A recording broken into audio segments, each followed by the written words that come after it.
time is 6:32. I would like to call this regular Board of Education meeting to order.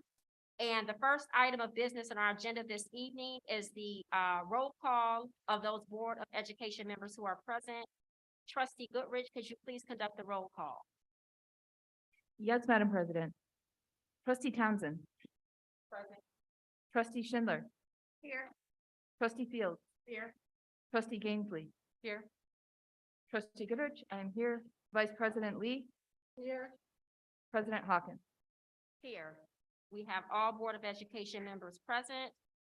At this time, I would like to, for the benefit of those members who are joining us this evening, you see we have a big group, right? Our meetings are usually not this large and we usually don't have this many people at the table. But tonight is a special night because we're having a joint meeting with our city council. We haven't had a joint meeting with city council. I think it's been, oh goodness, it was definitely before the pandemic. But it's been some years. So I'm glad that we have an opportunity to come together. Mayor Richardson and I for quite some time have talked about wanting to bring the two bodies together. And I'm glad we were able to do that this evening. So at this time, I'm going to turn it over to Mayor Richardson, who is going to allow her city council members to introduce themselves so that we all can match names with faces in the room. Mayor Richardson. Thank you very much, Dr. Hawkins. Yes, Lois Allen Richardson, Mayor of the City of Ypsilanti. And to my left here, would you please introduce yourself? Sure. Good evening, everyone. Nicole Brown McGee, Ward 1 Representative and Mayor Pro Tem, City of Ypsilanti.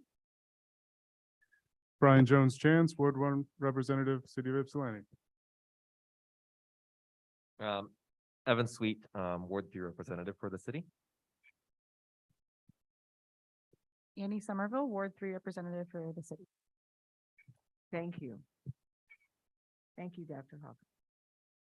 Thank you. At this time, I would like to invite our staff for the City of Ypsilanti, if they would please be so kind to introduce themselves. Thank you. I'm City Manager. Good evening. I'm John Bard. I'm the City Attorney. Anyone else? Excellent. Well, welcome to the Ypsilanti Community Schools Board of Education Administration Building. It is wonderful to have all of us in the same room. The next item on our agenda this evening is the Pledge of Allegiance. And at this time, I would like to invite City Council, Board of Education, and members of the public to join us in reciting the pledge.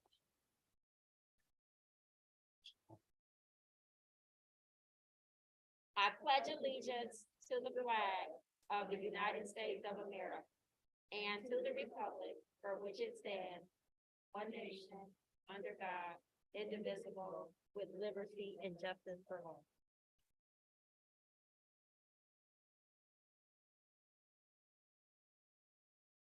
Next, that takes us to the acceptance of the agenda. At this time, is there a motion to accept the agenda as presented? Madam President, Vice President Lee, move that the board accept the agenda as presented. Thank you. A motion has been made by Vice President Lee. Is there support for this motion? Support Trustee Gainesley. Supported by Trustee Gainesley. All those in favor? Aye. Those opposed? Motion carries. Next, that takes us to achievements, awards, and recognition. And at this time, we would invite the Board of Education members to pull out their sheet, which has our points of pride for Ypsilanti International Elementary School.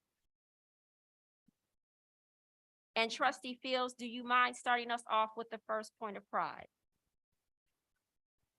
Ms. Fisk, art teacher, University of Michigan School of Art and Design, STAMP, and Wise 5th grade students are partnering to make a design that represents cultural diversity and integral part of IBPYP schools. We are proud to foster cultural awareness and international mindedness in a variety of ways. Point of pride number 2. Wise is successfully entering year 2 as an authorized school to offer the primary years program as an international baccalaureate world school. As the first IBPYP World School in YCS, we are proud to offer this prestigious program to our school community. Points of pride, number 3, Wise Family International Day was June 3rd, and it's one of our major cultural enrichment programs. Many countries around the world were recognized through language, song, music, dance, food, and the arts. It was well received this year and very meaningful as the first face-to-face event of the school year. Thank you. Point of pride number 4, the annual Blooming Wise fundraiser was another great success this year. The funds raised go directly towards student and staff academic and enrichment support. Last year, a kiln was purchased for the art department. The total student population at Wise handcrafted and painted clay projects for their parents and guardians. The purpose of this project was to learn about intercultural art practices and inclusive arts. Point of pride number 5. International mindedness lies at the core of the IBPYP. During the transitional COVID period, Wise teachers and fifth graders had taken advantage of the availability of technology to connect with students in their classroom in Zimbabwe to learn about each other's culture and educational experiences live via Zoom. It was a wonderful cultural experience. Point of pride number 6. The second grade team facilitated the annual Wax Museum. Students were asked to research a figure they admired to become for their final project. The students' presentation were creative and phenomenal and well received by students and staff school-wide. This year, we hope to expand this project to the community. Point of pride number 7, Ypsilanti International Elementary School morning assemblies, which focus on IB attitudes and learner profiles, has now incorporated action where students take what they have learned and engage in a form of contribution or service. It has been great to see students share how they are contributing to our school and the community at large. For example, recycling, increasing awareness about real-world issues, raising funds, and collecting goods for shelters, etc. These points of pride were submitted by Dr. Cassandra Sharif, Ypsilanti International Elementary School Principal. Let's give Wise a round of applause.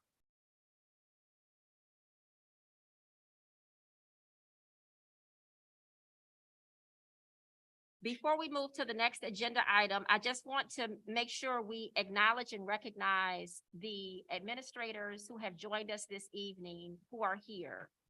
Before I turn it over to Dr. Zachary Ross to invite the administrators to introduce themselves, I also want to say thank you for Charlotte Tillerson, who's the Teachers Union President, for being here. If you could wave your hand, please.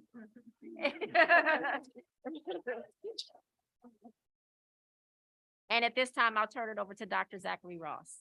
Thank you, Madam President. We just wanted to acknowledge and be sure that we recognize we have our guests here and partners here with us. And we know that there has been new administrators since we last met, and we wanted to make sure that you saw some faces. Not all of them could come today. However, these administrators wanted to be sure that you had a chance to match the names with the faces so that they could greet you personally.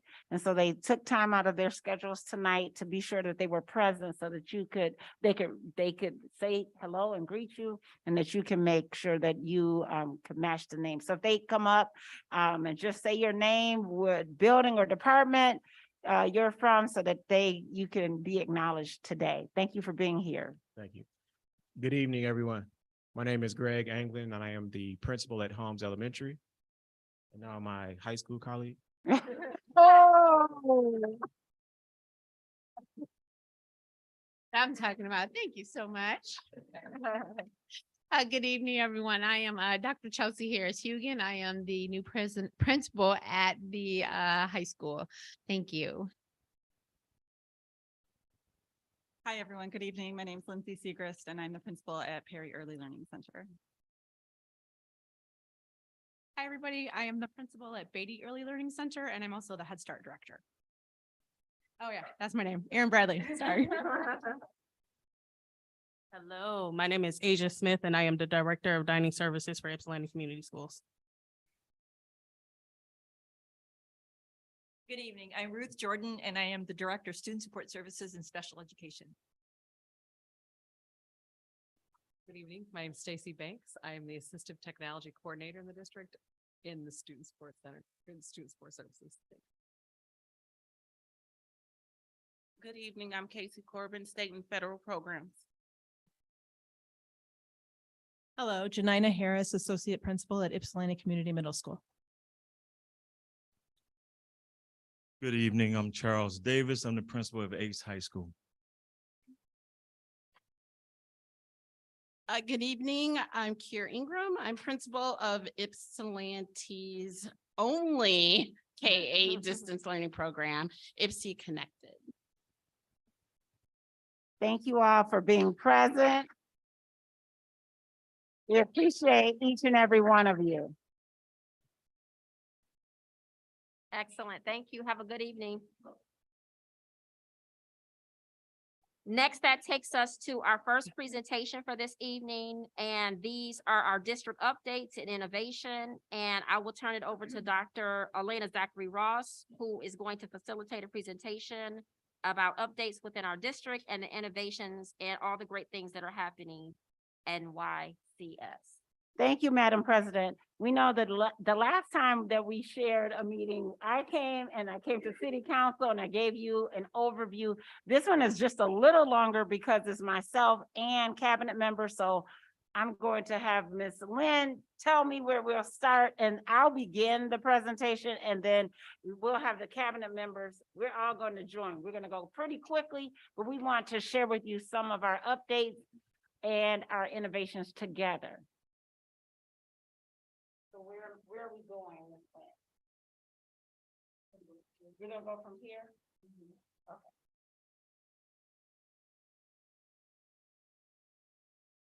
Do you think they'll be able to do it?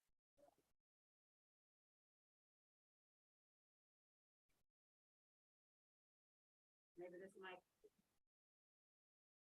But I'll have other people. If I move this mic closer.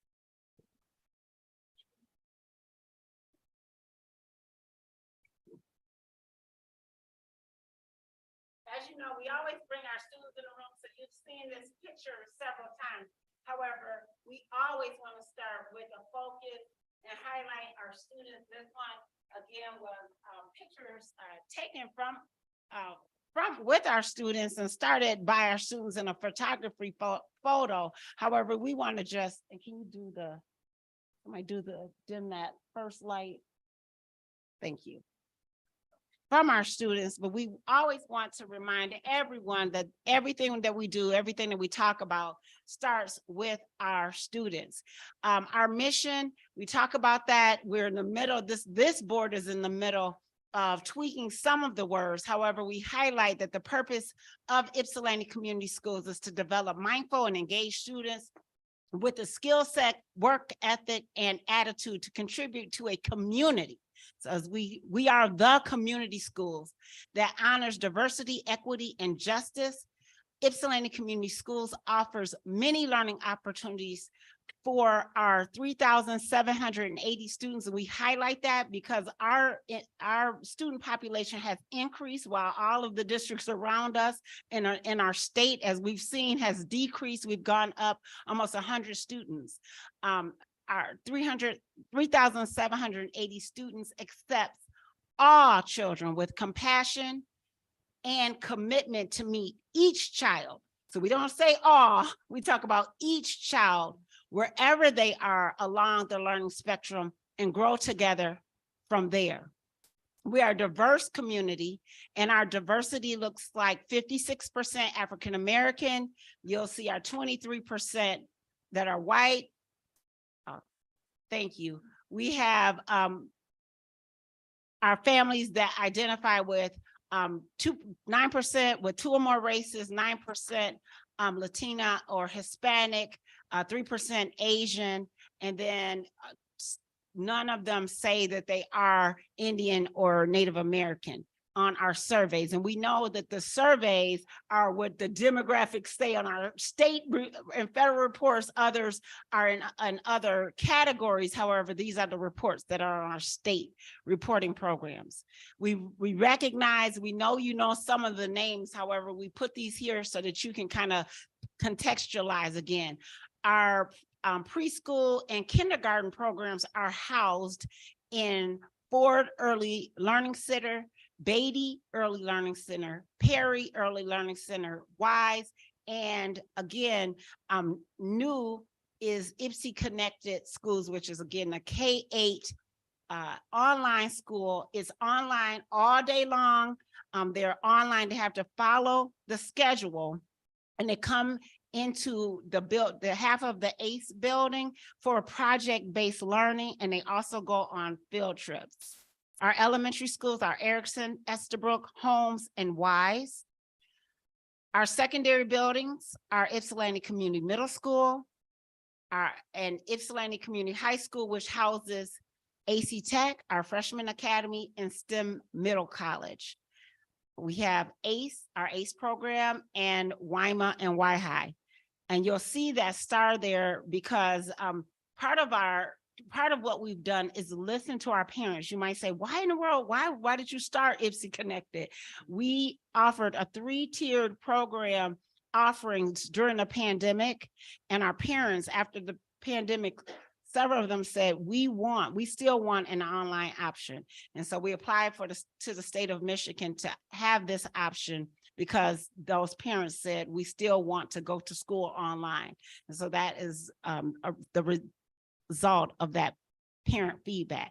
So the district administrators are going to come and start talking about some of the other opportunities and priorities that we've had that we thought the board will want to hear some highlights, as well as city council, because this has been part of our motto is stronger together, but we don't do it by us talking about it. We do it by exhibiting this. So the part of that you'll see is the first thing is a huge award that will be coming to the district. It is acknowledged on Cognia's website, but this is how not only K-12 systems are evaluated by, it used to be called North Central accreditation that people hear about, but it's also how colleges are accredited. It's not just throughout the United States, but this is an international recognition of building accreditations, districts accreditations, as well as university accreditation. And this year, we were recognized as a system of distinction. This is an international award. And so if you go on their website, it is peer reviewed. It is outside evaluated. And so we talk about it oftentimes. I know that we highlight what we're doing, but to be peer reviewed, to have outside, there's only one building in Michigan, but only one system in Michigan, and only a few systems in the United States. And our district is one of the systems of distinction for 2022. So I'm super proud. I cannot wait till they come. I said, we're gonna have banners everywhere. They were like, wait, your kid hasn't come. I'm like, but it's on your website already. We received this at the state superintendent's conference last week. And I was just so floored, and I'm just so excited about it. To have outside reviews to just share that as they came, and we're accredited for another 6 years. This just happened last year, but the announcement came last Monday. I was so excited because we talk about this collaborative work. We talk about what our students are doing, but to have an outside accreditation, international accreditation to share it was outstanding. And it's about, however, compassion before compliance. So I hope from this next few minutes, you'll hear that it's about the compassion. It's about our students. It's about us being stronger together. It's about us being partners in the work before the work, because it takes that. It takes the relationships to happen first, and then the work happens. So Sharissa Allen is going to come up to talk about the important things that we have to do to get to the work. And she is our programs community liaison, and she'll talk about some of the deep dig work that happens so that we can get to the business of educating our students. I'm gonna keep everybody on the time, but you're moving on this just because we want to get to our collaborative work and discussion as well. Good evening, everyone. I'm Sharissa Allen, your community liaison and your EPHY liaison. Most people know it as homeless liaison.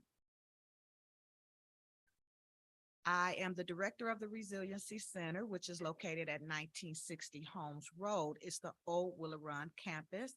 We now have exterior signage so everyone would know where we're at. We're open from 9 a.m. to 4 p.m. and this is an appointment only. You have to have an appointment to come, and it goes through the referral form. Our staff, our social workers, climate and culture coaches, it's in the building. The link has been sent out. And so they have it, they make the referral. I then, me or one of our volunteers, we contact the families and we have them come in. Currently, I have a advisory board of about 6 people. I am looking for a student and a parent of one in any of the schools. So I still have to fill a spot with a student or a parent, but we do have an advisory board. I have 2 volunteers and 1 intern. And let me say this, the families love shopping. They really do. And I get emotional at times when they come in and they take a look and they're excited about what they get. So to date, we opened last September, and to date, we've serviced about 76 families. So I'm just gonna kind of go through these. You guys have it in your packet. I'll start right here. 2021 on the homeless side, there were 225 students reported or identified as homeless. That averaged out to about 5.6 of our population. Perry, Erickson, and Holmes had the highest number of students. During that time, we also provided transportation. We provide cab transportations to any of our families who are not in the district or living off the bus route. We make sure that we get them to school. And our budget, we spent about $71,000 on that. That was approximately 15 families with 3 long-term families. The first family started in October of 2021, and two other long-term families came along in January, and they went to June. As of today, we have 34 EPHY referrals. Over 150 to date has come through Washtenaw County, and 34 of them are in the YCS district. Currently, we are providing transportation for 3 of our families, which averages out to about 5 students. And right now, we are not providing any reimbursements. We do gas cards. We do also gas reimbursements for families who have cars, and it gets a little difficult in getting gas, paying for gas. Where are we at? Root causes of homelessness, I'll let you look over that, but many of our families do fall within one or all of these categories. Each student receives, when they come in, when the referral is received, it goes straight to WISD, and then within 48 hours, I get the referral. We provide the students with a backpack full of school supplies, small toiletry bags, socks, and undergarments. As I stated before, cab service is provided. A request for a food box can be made. I connect with Alex Easley.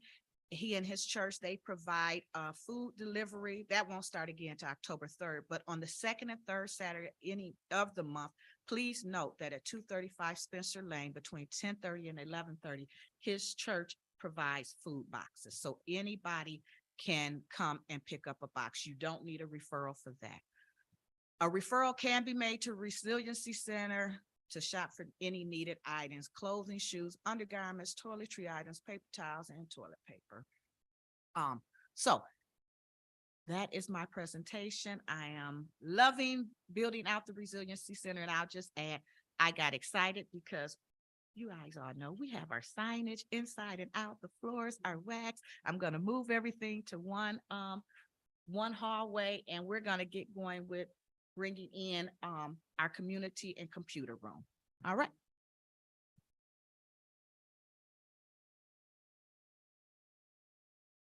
And all of this, again, is just about relationships, is everything that we hope to accomplish with our students has got to pass through the door of relationships. And how can you build relationship with students that lead to personal and academic success? We have to have relationships with them. Next, we'll have Dr. Mark Coscarella to talk about the grants. Since last year, we have brought in about $30 million so that we can support our students in the area of teacher recruitment and retention and in the area of literacy. And he will tell you how these grants will be used. Thank you, Dr. Zachary Ross. I appreciate it. Good evening, everyone. Again, my name is Mark Coscarella, and I want to talk to you a little bit about grants, two in particular that the school district applied for and received last year. Some of our grants are formulaic grants. In other words, they come to us year after year, and it's based on the number of students that we have, such as Title I or 31A at-risk funds. These grants are highly competitive grants, and they're straight from the United States Department of Education. The first one is called SEEK, at least it's called SEEK in Ypsilanti, and it stands for Supporting Educator Excellence and Knowledge. At the federal level, it's called the Teacher and School Leader Incentive Program. The overall main goal of this program is to improve student achievement by providing highly effective educators for every classroom and every school. It does that through three main objectives, as you can see in your presentation. The first one is professional learning, and there is a plethora of professional learning opportunities, both for our teachers and for our administrators. We'd love if this grant was available to all of our staff, like bus drivers and our cafeteria staff, but unfortunately, we had to go with the guidelines that the USDOE put out. So it is only available to our teachers and our administrators. One of the highlights of the professional learning pieces is this program that we call Rising Leaders. It was really important to Dr. Zachary Ross that we start to really develop a deep bench, if you will, of our administrators. Typically, when a principal gets hired, a lot of times they go right from being a teacher, and the very next day they're the principal with everything that comes with it. They have no internship, and they have to act like the principal the next day. So our theory of action is that if we give principals an opportunity to have internships and to learn about that, when they truly become a principal in our district, they'll be ready to go and our students will thrive and do better. We did this mainly because we also want to provide a pathway for our current teachers to become principals. It's great for morale when teachers can see a pathway to become a principal. It also is good for our district because teachers know our students and families better than anyone. Not to say that we can't have outside good quality candidates. We do. And you saw some here tonight earlier with us. But it's also nice to have that option to build from within. And I just want to say, we already have a path. We have a parapro to teacher program in this county, in this district already. It's built in. We have it across our county. So we have a para teacher program. So we needed a teacher to principal and a principal to central office. Another pathway in Rising Leaders is also innovative approaches to leadership. So let's say you're a teacher and you want to take on more leadership roles, but you really like teaching and you don't want to leave the classroom. Well, we wanted to provide some opportunities for teachers to become leaders as well. One example is our board certified teachers. We needed someone to help with that group to take some leadership to help our teachers become nationally board certified.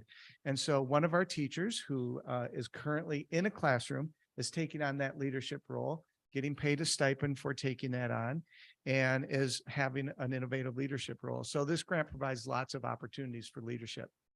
I already talked a little bit about the nationally board certified. Currently, we have 11 teachers that are going to become nationally board certified within 3 years. Just for reference, the state of Michigan has about 450 total.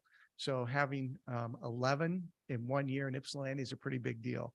The board will got to meet those folks at our last board meeting. Instructional coaching is a big part of what we do as well. So it's great to go out to a conference, and sometimes those are one-shot inoculations as far as professional development. There's nothing better than having a peer, though, in your school, in your classroom, either co-teaching or giving you feedback. So instructional coaching is a big part of our SEEK grant as well. And then the last piece was professional learning is self-selected. And this one we were really excited about. Each year we have $200,000. I'll pause right there because that's a pretty big investment in our teaching group. $200,000 is allocated for teachers and administrators to self-select the professional development that they would like to engage in. And what a great offering. Usually, you know, there's a list, or the district says, here, you can go to this or you can go to that. This one is a teacher can say, hey, I know about this conference or this class that I'd like to go that would help me. So they get some self-directed professional learning. So here's just a quick chart of the opportunities. And again, these are just a few of the opportunities that's embedded with the SEEK grant, but you can see many of them are available to either both or just the teachers or administrators. Some pretty prestigious point of education up there as well. The next part of the SEEK grant is performance-based compensation. This was a big piece with the United States Department of Education, and also a way for us to compensate our teachers even more. We know that in Ypsilanti, we do our very best to provide competitive wages, and yet we're not quite like where we'd like to be. And, you know, there's a whole plethora of reasons why that may or may not be. We won't go into those, but I will say that this grant allows us to pay our teachers and our administrators a little bit more. It's not as much as we'd like to, but that's part of the performance-based compensation system. So at the end of the year, this last year, each of our teachers that were rated highly effective or effective, and the same with our administrators, got an extra $2,000. Nothing to sneeze at. Also, there's a signing incentive. We just gave away some extra dollars to all of our new hires. And our plan is not only to make it a signing incentive, but a longevity incentive. So they get a little bit of money up front. If they stay with us through December, they get a little bit more. And if they're with us at the end of next June, they get even more. So it's also a retention strategy. The last piece with the SEEK grant is some support for our human resources system. In the grant, it calls it the Human Capital Management System. So we've hired a human resources coordinator, Sean Fisher, that the board has seen before. We've also got support with a company called Battelle for Kids. They're going to be doing an audit with the HR director and giving some feedback and support for HR, as well as a lot of enhancing with recruiting, hiring, and especially retaining our new staff.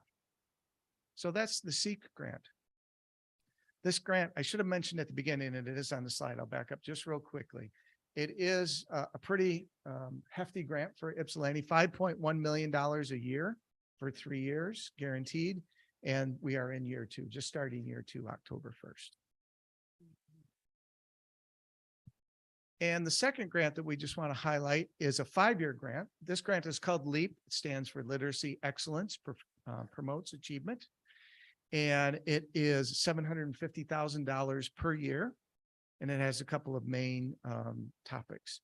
I do want to point out that Geraldine Lynn, who's right here, is helping me manage the grant. She's doing a lot of the day-to-day activities with the grant. So Geraldine, thank you for all the work you do with the LEAP grant.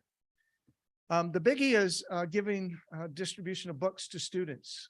If you might think, I know back in my elementary days, we had the program where you got to go down to the library and pick out a new book on your very own. And so this grant is a lot like that, where students actually get to pick out a book of their choosing, preschool through 12th grade, and they get to keep that book for their very own. We're doing 2 of those per year, diverse set of books, authors, genres, and topics. There's also lots of support for library books in the media center, not just in books, but different types of media center opportunities. And there's also professional learning with the literacy grant. Thank you. And we couldn't do any of that without having our staff, which is what we call in our district talent management. And so a lot of people say, well, what is it? Who are your teachers? What do you do with them? How do you do recruitment and retention? And we do it a lot differently here because in Ypsilanti, we have to be unique about how we hire and retain our staff. And that is led by our human resources director, Ms. Sue McCarty. Good evening, everyone, and thank you for this opportunity to share some of our recruitment and opportunities that we have for staff. So as earlier discussed, we have a great relationship with Charlotte Tillerson and the Teachers Union, and we were able to collectively collaborate for a 3-year contract where the teachers get an increase every year and many other things we put in there so that we can work as a team. And it's been a really great relationship, and we really like that. And as well as our support union. And the same thing for them. They also have received increases and steps, and they will continue to do that through 2024, and then we'll renegotiate. As Mark mentioned, there was $1,000 teacher sign-on bonus, and he defined how that was laid out, and they get a small portion in increments, and then the biggest portion at the end of the school year. So we thought it would be really fun this year to take our talent management to a different level and bring all of the people who are joining our district into our district and into the community. So Cuppies was very gracious to close their restaurant and let us bring in over 65 new staff at one time and serve us all. And they were so gracious. You guys it almost will make you cry. I mean, they were just so nice. People were like, I need a drink. I need this. I need that. And they were running after everybody. And it was just these 3 right here. And then here's some pictures of the staff while they were dining there. And as you can see, it was a really fun time and a really innovative way to get people out into the community. To highlight that, we said, okay, let's start with a bus tour. So we did a bus tour where we went to each and every building so that we had a little narrative. Ray Alvarado jumped in and he did a little narrative. So if it was your building, you raised your hand, you got to see your building, where you're going, and we culminated it with Cuppies. So I should have switched these slides around. And then mentoring. The district has a huge mentoring program because what we don't want is brand new teachers to come in and feel alone. So we have a mentoring program that's really in depth. It has multiple cohorts. It has book study, but it also has one-on-one. And so within the body of that, we have teachers who have been with the district, who are really, really good. I don't want to say good teachers. I'm trying to think of the word. Master teachers. Thank you. They're all master teachers, and they guide those individual cohorts. So we have an early childhood cohort, an elementary cohort, like a middle school, and then a secondary cohort. And that is all led in conjunction with human resources, and Raymond Alvarado helps head that up. And as Alina said earlier, because they do have those opportunities and seek for the teachers, we do have this para to teacher program, and there's a certain amount of slots designated to us. And we work in conjunction with Ruth Jordan and Dr. Zachary Ross, and we have people do applications and say, I want to participate in this program. If they meet the requirements, then they're in the program. We still have several staff in that program, and it's looking good. It's looking good. So then we had a staff retention. We have within human resources, a talent management component, and the talent management committee thinks of ways that we can recruit and retain and recognize staff outside of the box. So our team got together with Eastern Michigan University all last year. Our staff were on the big screen, at the football games. They had their names. And pardon? They get 10 tickets too, don't Oh yeah, absolutely. They got 10 free tickets to go to the games, and football, and basketball. They're like huge. They're like, yes. So they got to bring their families so their families could see, and they were like on the 50-yard line, and they got a little gift from EMU, and their face was up there, and we did a video, and that was done with Geraldine Lynn and Raymond Alvarado. It was fun. It was a lot of fun. And then they voted me as the last one as administrator, and I didn't want to take that. I was like, no, you got to vote someone else. And they're like, no, you have to accept it. So I went to the Eastern Michigan basketball game and got my award as well. It was really fun. Ta-da. Oh, one more. So we know that you as the city are probably really interested in hearing from Ms. Nyack. She is our Director of Finance, and she's going to be talking about what is on the ballot. Because people have been asking, what's on the ballot? And tell us about this Haley rollback millage information. And she's able to break it down in words that just can really help you understand it in a way, and the citizens understand it in a way that is just really plain and simple. So Ms. Nyack. Good evening, everybody. Thank you for giving me the opportunity to explain the Headley rollback. You will wonder, like, we just passed 18 millage in May, and why it is again on the ballot. So we were very thankful when the community voted and approved the 18 mills. When we get 18 mills, when the governor signed that every student will get $9,150 per student, it's broken down between the local and the state. State assumes that we collect the 18 mills. So they will take that money aside and they will only give us $5,684. The rest of it, they are assuming that we are collecting from locals, which is our 18 mills that the voters approved. Every year, what happens is we get a Headley rollback. Headley rollback happens when the rate of inflation is going a lot more than the taxable values of the houses.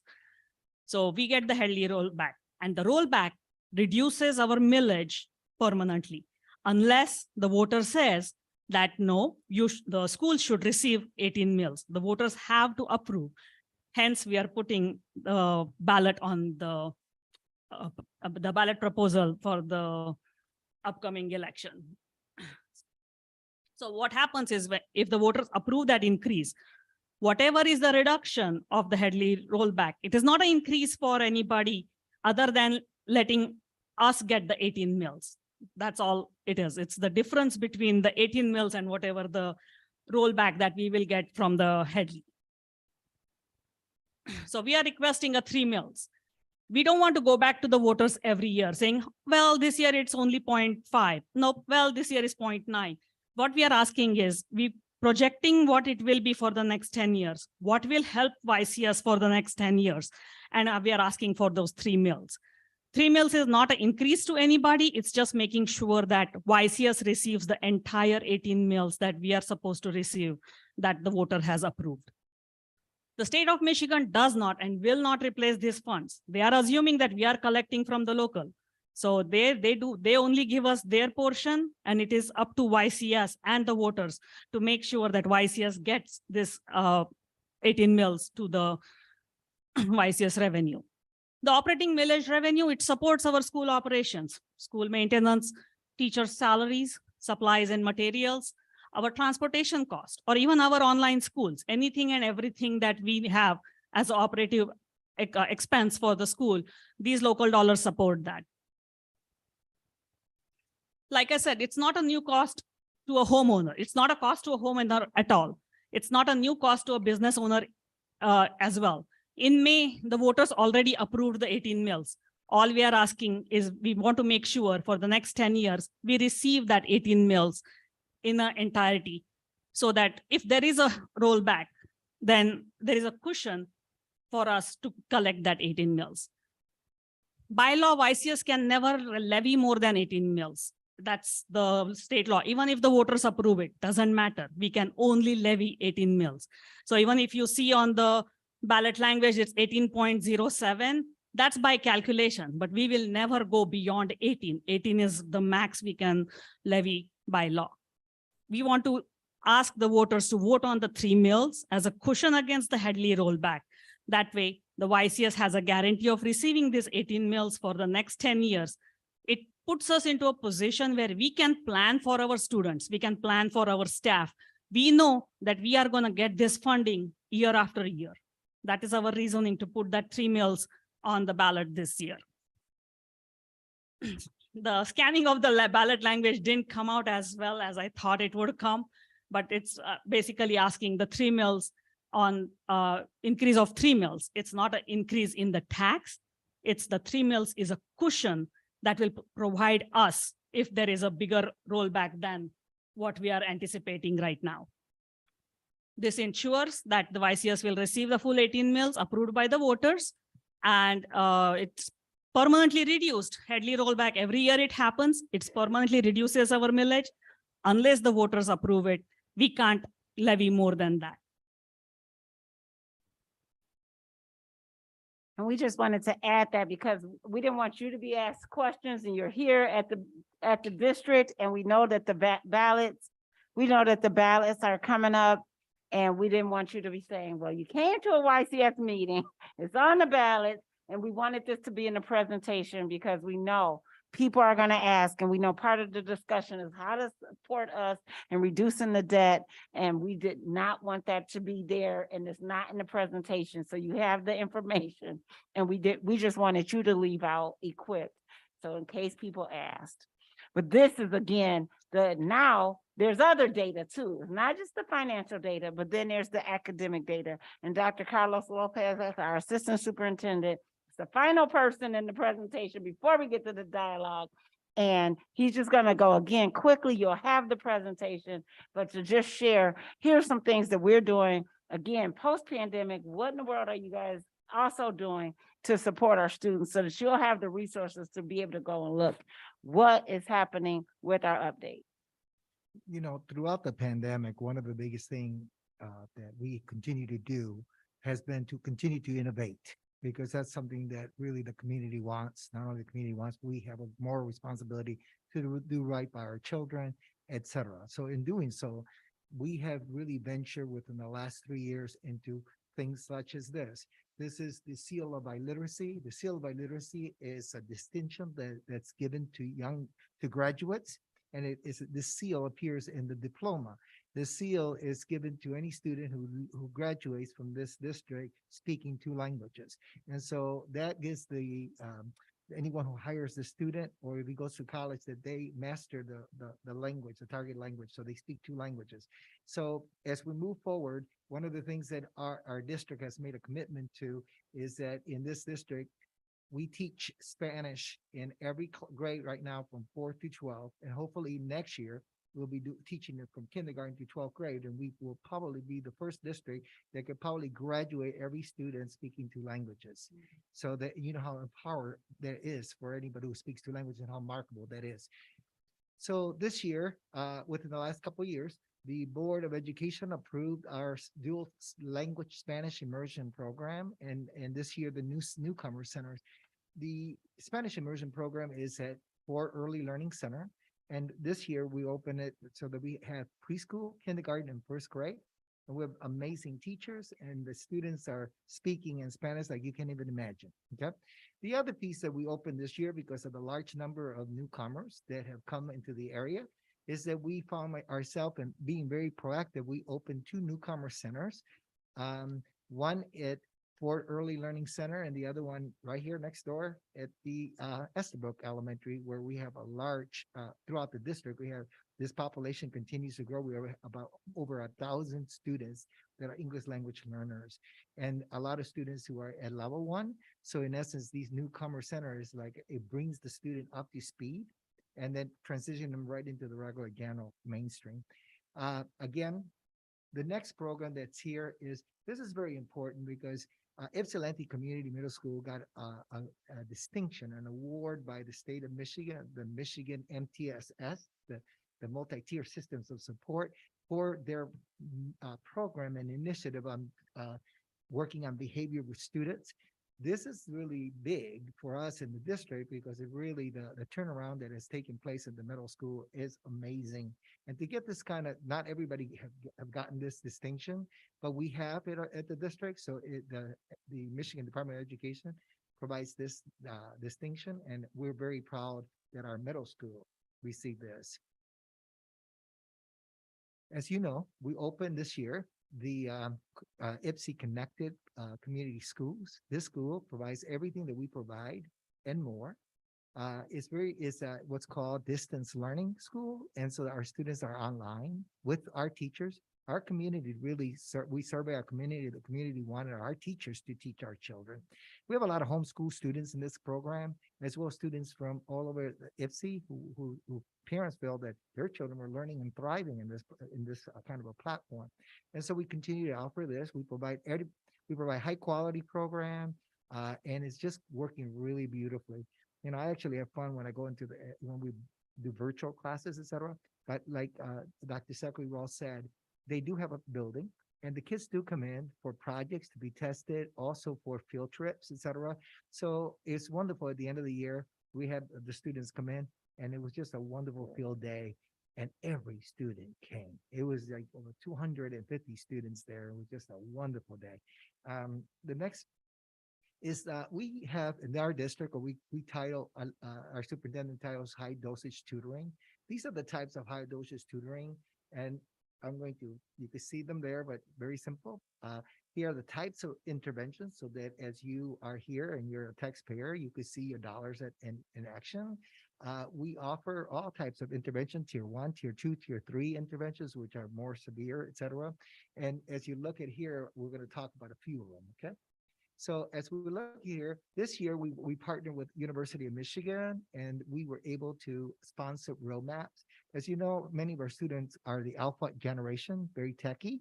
And so in essence, we needed to make a curriculum that actually engages the mind, engages the student, and the student is the driver. So this curriculum allows the teacher to have a component, and then the teacher shoots out these lessons to the student within the classroom. There's time that they're working on the computer, working in groups, working in person, but it's all happening in the classroom so that they continue to use their tech skills within their classroom. It's become very active. We rolled this out this year.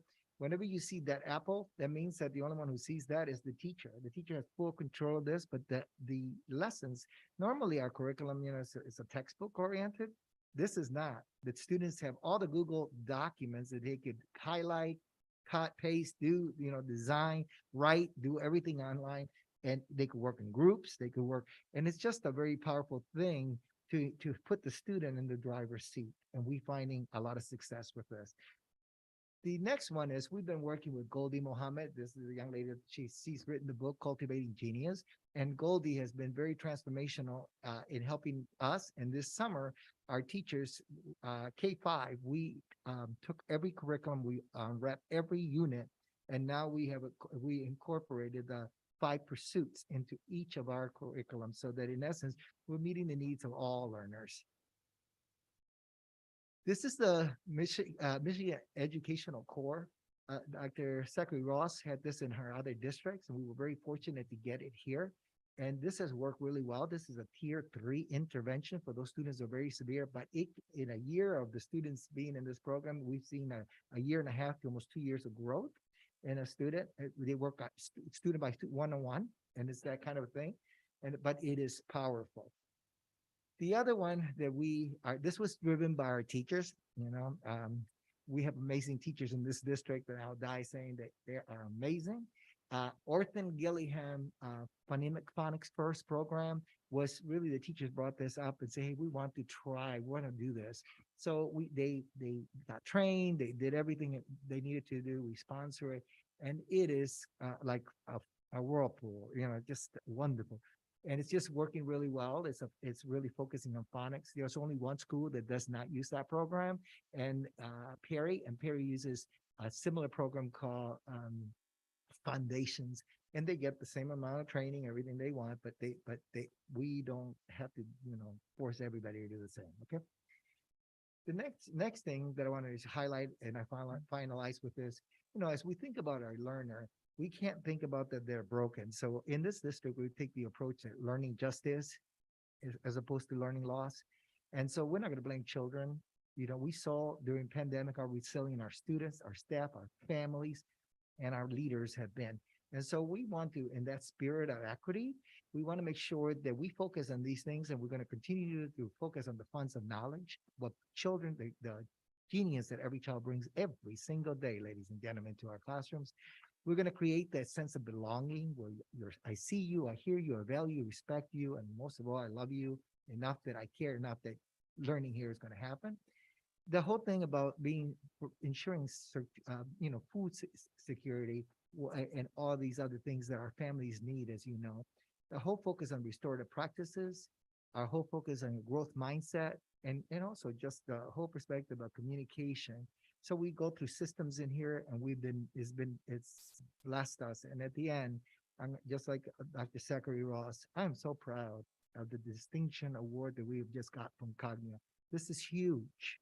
It is absolutely huge for Ypsilanti, the city of Ypsilanti. It's that kind of distinction. This is a and it's beyond just the United States. It's global, and it's the accreditation process that accredits not only K-12 but university as well. So this is a big thing for us. And thank you, Dr. Zachary Ross. And I think we've got 2 more slides. Yeah, but we don't have, we're at the end.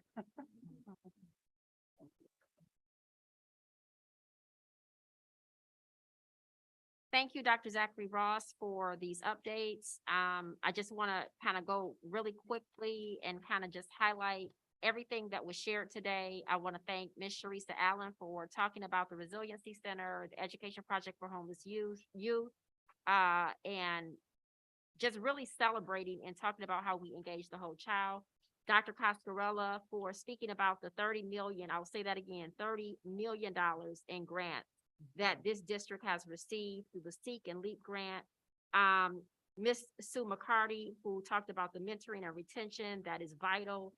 We know that stability and consistency within our district is important for our students' growth and development.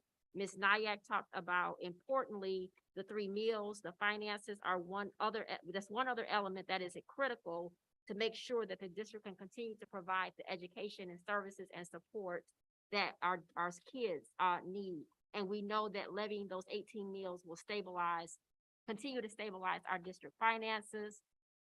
Dr. Lopez talked about the seal of biliteracy, which is a huge distinction, the multi-tiered system of supports, the fidelity data that led to us receiving an award in behavior for the middle school, the IPSI Connected, which is a new program online, our high dosage tutoring, roadmaps, Godi Muhammad's work, the MEC Reading Corps and Phonics First, and the bandwidth recovery.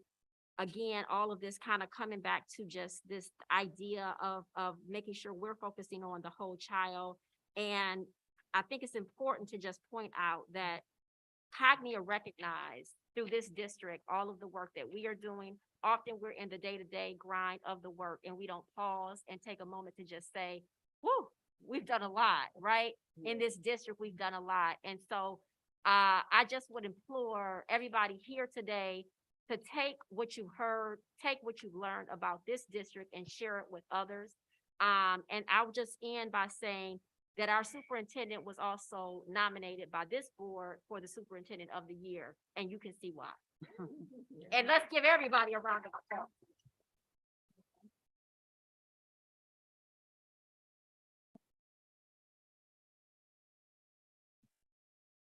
Next, that takes us to our first public comment portion for this evening, and we have one community member who would like to address the Board of Education. Before we invite this community member up, I'd like to read the public comment protocol, which reads as follows. Pursuant to Board of Education Policy 0167.3, the board recognizes the value of public comment on educational issues and the importance of allowing members of the public to express their views. Please limit statements to 3 minutes in duration. Participants shall direct all comments to the board and not to staff or other participants. No person may address or question board members individually, and all remarks shall be made in a respectful and professional manner. Ms. Amanda Smith? Yes, because we had to move the mic. We'll move it back. Thank you. Hello, it's good to see you all in one room. I've been to lots of meetings of both of these groups, and now you're together, which is amazing. I spent the last almost 7 years coming to the YCS meetings, and then I started getting involved with housing affordability within the city and attending the city council meetings and getting involved in some different areas there. So I really appreciate the idea of this group coming together and synthesizing those activities and understanding each other and working together. One of the statistics that I noticed today that was different than what I've quoted at my many public comments at city council meetings was the homelessness rate. And I'd love to, if possible, if someone could address the difference between what it was, which was hovering between 23 and 26%, and the current rate. I can give you my guess at what I think that means. I think it's probably a combination of underreporting currently, plus pandemic cutting people who are extremely marginalized completely out of the education system, which would be very tragic. Plus the pandemic offering some supports, which has buoyed, some of those people that were probably less marginalized, but still experiencing homelessness before and now maybe having found housing. I did notice that there's still 225 students that are experiencing homelessness, and I was talking with Sharisa in the audience, being super rude while you all were talking, and heard that she's still getting referrals every day, every week. And what the city has been doing, which is amazing, and what I've been excited about, is bringing new affordable-ish housing, as affordable as possible, within the limits of what the city has, to Ypsilanti. So I want to applaud those efforts, and I hope they'll keep coming, and know that they're really going to help the people who need them most, and that I hope that everyone in this room sees the value in strong schools, to create strong cities.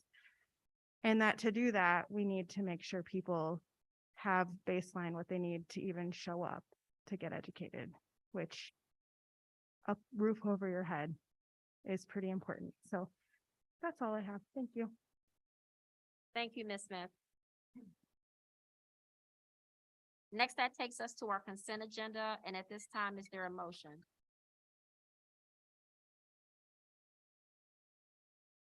Madam President, I move that the Board of Education approve the September 12, 2022 regular board meeting minutes and the personnel matters as per the attached presented list, dated 9/21/22, new hires and resignations. Thank you. A motion has been made by trustee Gainsleigh. Is there support for this motion? Trustee Townsend, support. Supported by trustee Townsend. All those in favor? Aye. Those opposed? Motion carries. Next, that takes us to our city council discussion, which is item 8 on our agenda. And the two items we're going to open up the floor for discussion are going to be the ongoing collaboration with the city and Ypsilanti Community Schools and the debt relief. We can start with the ongoing collaboration and then we'll address the debt relief. So at this time, the floor is open. I know that YCS has spent a great deal of time talking about the highlights and the accomplishments and the achievements. And just to give kind of a nice overview of kind of where YCS, like a state of affairs for YCS. And now I think it would be good to just transition and turn it over to the mayor to open up the discussion as it relates to our ongoing collaboration. And then our board we'll all just jump in, and I'll try to keep an eye out if people want to make a comment so that we don't have people talking over each other. So Mayor Richardson, I'll turn it over to you just to open up the floor for that first item on the discussion. Yes, first of all, I would like to say congratulations to the superintendent and to the Board of Trustees for what we just saw. I am a strong proponent of public education and a strong supporter and talk about YCS all the time and defend YCS when I hear somebody say something derogatory about it. I believe you're doing a good job. You just showed us that you are. And I believe that my feelings are that the children from Ypsilanti that attend YCS, they belong to me. They belong to the city. They are our children, and we have as much responsibility in making sure that they are receiving a good education as YCS does. I'm a strong believer that there should be a close relationship and collaboration between the two, because the city, from my point of view, we have as much a responsibility to make sure that our children are taken care of and supported in all ways, not just in the city but supported and protected in every way possible. So I do believe that we as a city need to do whatever we can to help YCS move forward in educating our children. So I would like to ask council to please feel free, just raise your hand or let us know that you would like to have that you have something to add. Thank you. Mr. Jones-Chan. Thank you. Yeah, I couldn't agree more that there does need to be a closer relationship, really beyond our powers about regarding property acquisitions and things like that. The College of Business is a good example. We almost lost that to the tax rolls, and there's now 18 more mills on a fairly substantial property for the school district. Beyond that, it's hard to know sometimes what we can really do to support. So I'm glad to have these meetings, and I hope maybe we can do this more than once a year or more than once every few years. I do have some questions from the presentation, just to get your thoughts. One of them was about some of the racial demographics. They really seem not to parallel the latest census results, and I'm curious what your thoughts are on that. Are people self-segregating, or it just looks like a lot more disparity than could be made up by birth and death rates. So I'm just kind of curious, is this a sign of a problem, or is this something that you all are thinking about, or am I off base? What were the results you were expecting to see? Well, mainly this was between white and black students. The white population in city and township averages out to about 61%. And the school district has far fewer white students than that.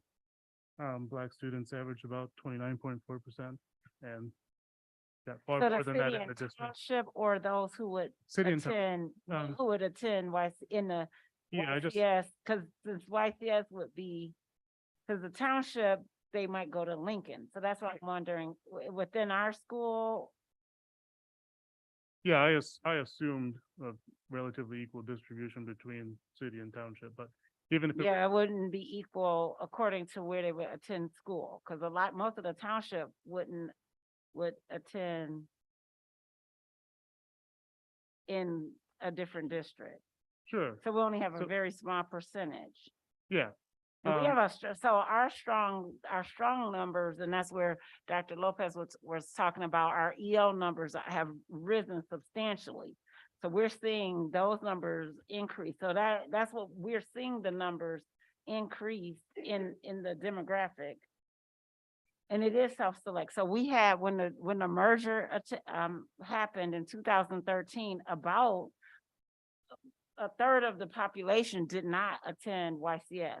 So we've seen an increase in about 100 students that came from, and a lot of those students did come from, about 2/3 of those students came from that homeschool population. And so that's where we shared about the students who came to MC Connected, but others did come and increase. We're seeing, surprisingly, and that's where I think that our middle school has increased. We see even the Willow Run area homes numbers have increased. And at Ford. So those numbers in the Willow Run community are increasing.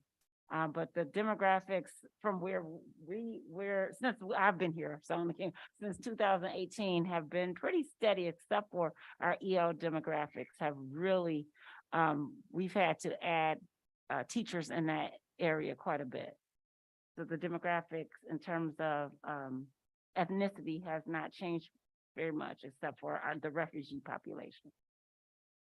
Okay, I guess even if we were only looking at the city, and I understand the Willow Run's probably mostly, well, kind of split between Ipsy Township and Superior. But even if it were just city, there are more white residents than black residents, but the school population is different. So is there, granted, this has probably been a problem for, Yeah, not since the merger. even Yeah, since I was here. we've been consistent since the merger. The demographics has not changed since 2013, since this has been Ypsilanti Community School. So It's is been there- consistent. Is there an idea like what causes that, or is that an issue that even needs to be addressed? Yeah, it does need to be addressed, the perception. That's why we want to share the actual information about what's happening. I think there's the perception of what's happening inside the schools. That's why we want to invite people here to say, come into our buildings. When people come and actually visit, and part of the highlights, even with my superintendent comments, come to the open houses, come to the buildings. When people are inside, there is a different feeling. I can say that's why we are lifting up the middle school data that came from Michigan Department of Ed to say, okay, you might have come in 2018. Have you come in 2022? Because it is absolutely a change. And so we want folks to come inside of our buildings. Again, another difference, which we should have highlighted, we are fully accredited. Our International Baccalaureate building is not in the process of being accredited, but WISE is fully accredited IB.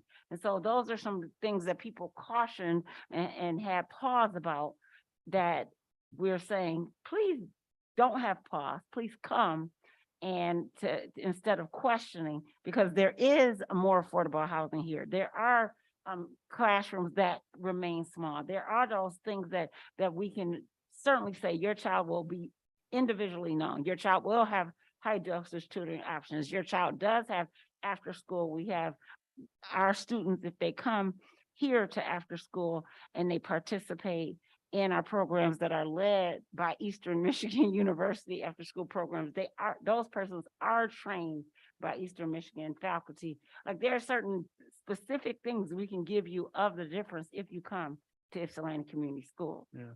Most people don't even give us a chance at all. Yeah, and I've always valued the education that I got in, these buildings, and I know that that's not true of everyone, and I feel like a lot of that came from the other side of 23. But yeah, so I guess what's happening to those other kids? Like, are they going to like charter schools, or like where they got to be getting educated somewhere? Right, and we haven't run a report since 2013, but when the merger happened, that's why I go there, because the WISD in 2013, there's a clear report of where everyone went, and it has not that's what I'm saying. It has not changed since that report in 2013 is no different. The demographics has not changed, and that was a problem then, and it remains the same. So I wonder if some of this marketing stuff or just getting that word out is maybe something where the city can't help. Absolutely. Yeah, that's a great point. And I know Trustee Schindler that you have, I don't know if I missed someone else, but I just wanted to make a quick point, and then I'm going to pass it to some of it. No. What you're saying is absolutely, it's critical and it's important. And the only point that I'm going to make, because I don't want to take up too much time, is just to say that perception is reality, right? And so we hear things all the time in the city, in the township, about what YCS is. And often that perception is not grounded in people who've actually put their kids in this district. Right. And so I think when we partner and we talk about collaboration, facts are important. Yeah, the facts and the reality of what's happening in YCS is critical. And so getting that word out and getting that message out about all the great things that are happening in our district, this is not just like some presentation and we're just putting up some data. Like, they're on the ground, they are in the schools, the teachers, the kids, the families, and my kids, every single board member who sits at this table has either had kids in this district, grandkids in this district, had some involvement in this district. So we speak about it, not from a place of we think, but we speak about it from a place of my kids were part of this system. They went through the system from kindergarten. This is an excellent district. And if anybody says anything different, I will challenge them because I would want to know where's that coming from? And often it's because people hear things, right? And so back to perception is reality. I think that getting on message and making sure we're sending the same message across our city, across our township about what Ypsilanti is critical because the health and viability of our district is intrinsically connected to the health and the viability of our community. Yeah. Trustee Schindler. Thank you. I think you said a lot of that better than I could have. So thank you. The only thing I wanted to add was, I mean, the perception is reality and the difficulty that we have with the community that is, it's just pretty well known for being all about equity, right? Like when we talk about it, especially, the white citizens of Ypsilanti, but that's not where the kids are going to school, right? They're not going to Ypsi community schools in many cases. And that's, there's a lot of reasons, right? But I think that we're all pretty clear on the systemic reasons. And I just, as a parent here since the year 2000, when my oldest son started in kindergarten and I watched No Child Left Behind gut the school, and you could watch the school across the district across 23 thrive because their test scores were high. So they got more money, right? And they got more support. And then more people wanted to go and more people wanted to go for a lot of reasons. But one of them was this self-fulfilling prophecy, right? And then support was pulled systemically from schools that needed the most support because their students were under-resourced and undervalued by, the system that was, this all played out, right? In a way that was, it played out how it was supposed to by the powers that be. And having watched that happen in horror, and yet Ypsilanti has maintained its beautiful self through the merger, and Willow Run had a beautiful self. So, the Ypsi Public and Willow Run had tremendous value to their students, and Ypsi Community Schools has tremendous value to its students. But you have to look beyond what sort of like the system is telling you to see. You have to look beyond that. And that's where our messaging is so important. And the city's got the same issues, and so that's how we can, work together. But just having watched that happen was quite the education for me in racism. Yeah. And I graduated in 2004, not long after that. And I can say from a student perspective, those perceptions are also demoralizing.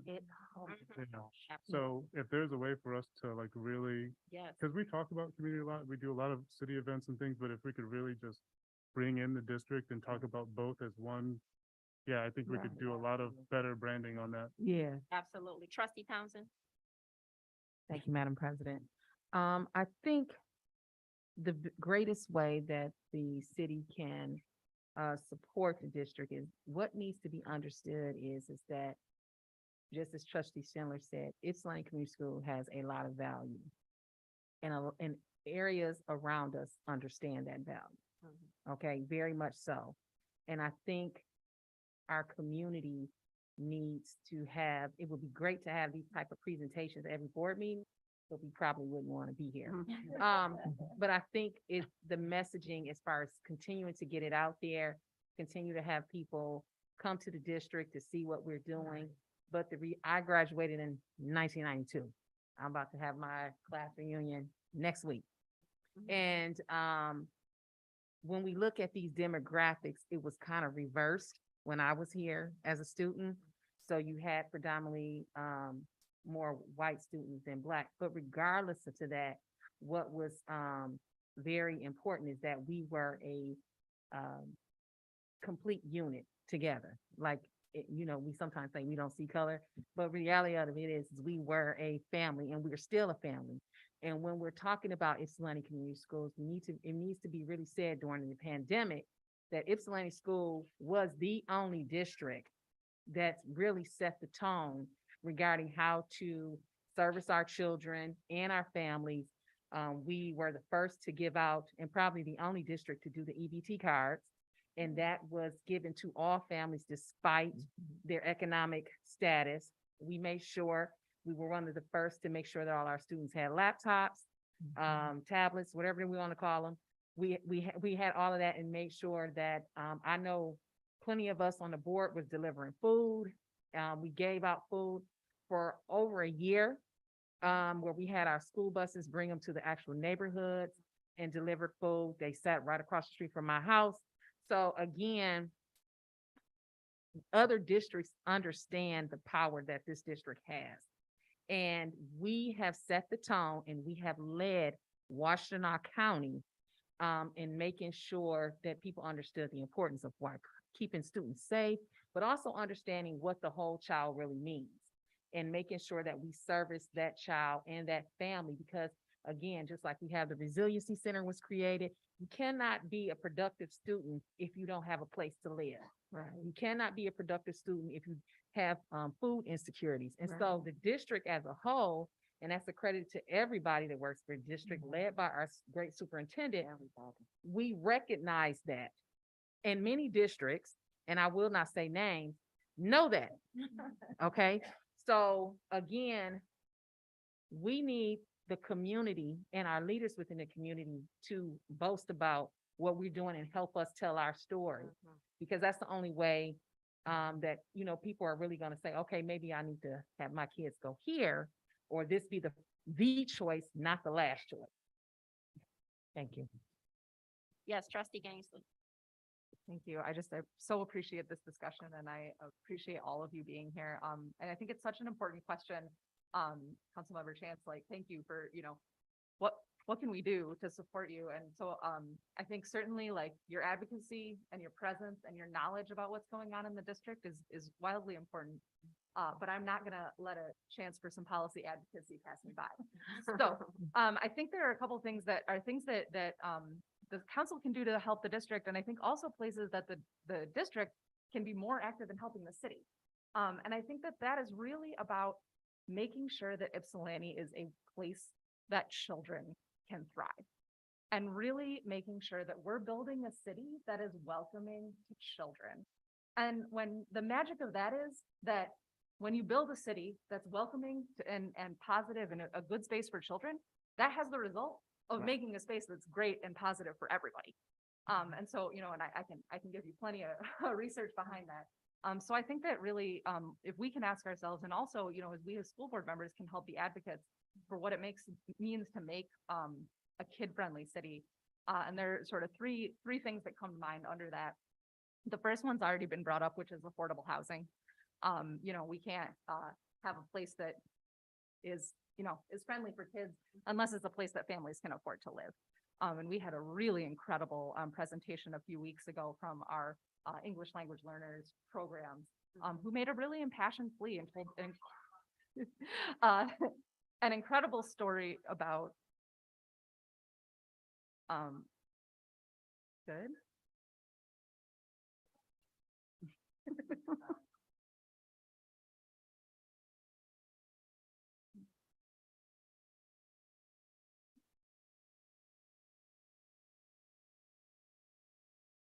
Okay, thanks. So they told an incredible story about how YCS had stepped in with the refugees from Afghanistan who had come, and, you know, the Eastern Michigan University dorm was opened up to them. But where those students came, largely was YCS, and those young people were thrilled. Those families were excited to be in YCS because we have such incredible programs for English language learners. We want them in our school, and the main barrier to them being able to come into our community and become part of our community was that they couldn't find a place where they could afford to live. So I think those are really incredible stories about how, you know, there's a direct impact between having affordable ability in our community and the impact on a stronger school district. The next two that I would bring up really are about safety. And I think that all of us have heard from the community groups that have come together around violence in our communities. This is just an issue that I know that you at the city are deeply concerned about. It's also an issue that we as a school district are deeply concerned about. And obviously there's an incredible number of community groups and people who have come together.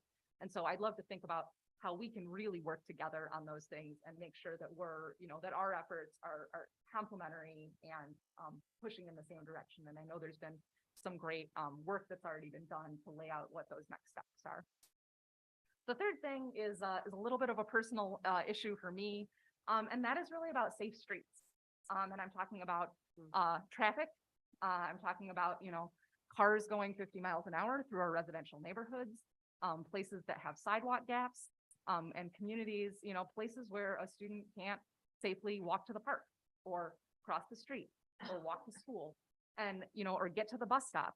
And those, I think, really have tangible impacts for YCS as well, because every student that can walk safely to school that reduces pressure on our buses, that knits together our communities and helps people know their neighbors. And it makes those kids they need to be physically safe while they're on the way to school.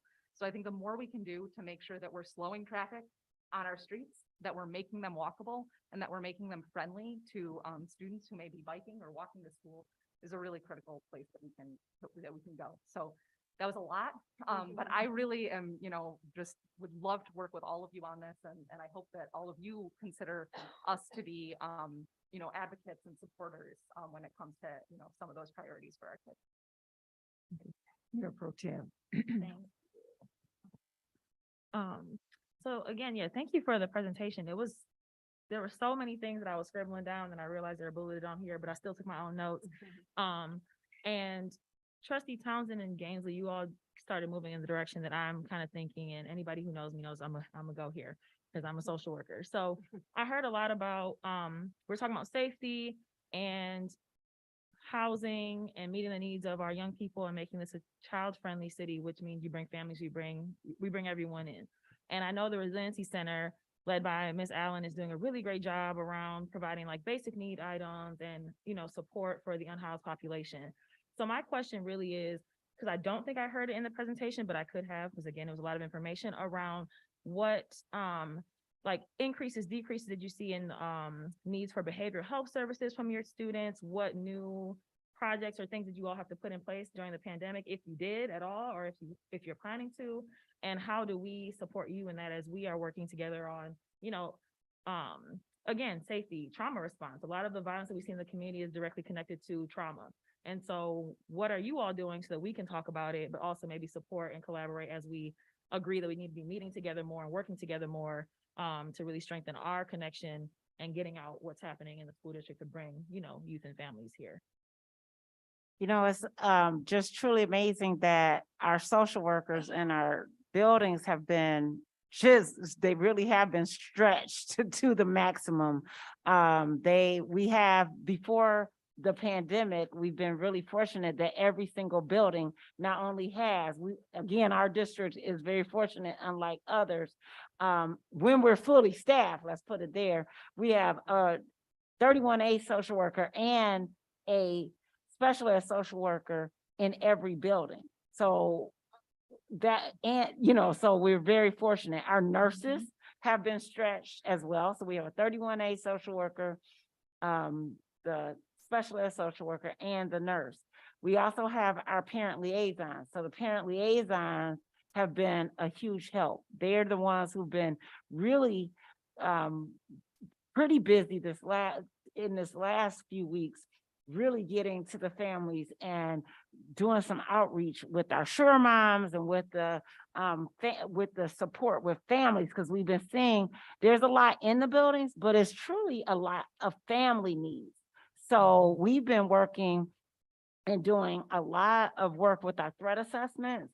And the threat assessments, it sounds like it's just threat assessments, but that's the work with Derek and with doing that wraparound family support, because that's not the work of a school social worker. The work that we need is beyond a school social worker. And we got the supervisor here. People are talking about, what does your school social work need? I'm pushing back because I don't think that's the work of a school. I was a school psych. I don't want my school social worker doing that work.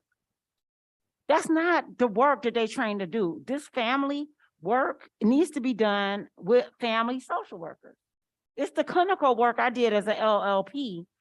That's not the work. So I think we need to open up spaces that the threat assessment, where you take them and they do that kind of wraparound work. I need that kind of help. Because if I do that, I'm always calling in Ms. Tillerson. I don't think if I'm bringing that to my school social worker, that's not appropriate work for the school. Schools shouldn't be doing all the answers. The work I'm saying is work that needs to be done outside of the school day. We supposed to do schoolwork. If they not, I got a clinical, like the LLP. The work that I see is needed after this pandemic is clinical work. And that's truly what needs to be done. I don't believe my school social workers need to take on that responsibility. We need total family wraparound services. We need to do some of that from 3 to 6. We need some clinic work. We need some for real family. This is community trauma. And so we need real work outside of the school day. The school social work, I value, I know it's needed, but this is beyond school time work. So yes, we do need more school social workers. We do need that.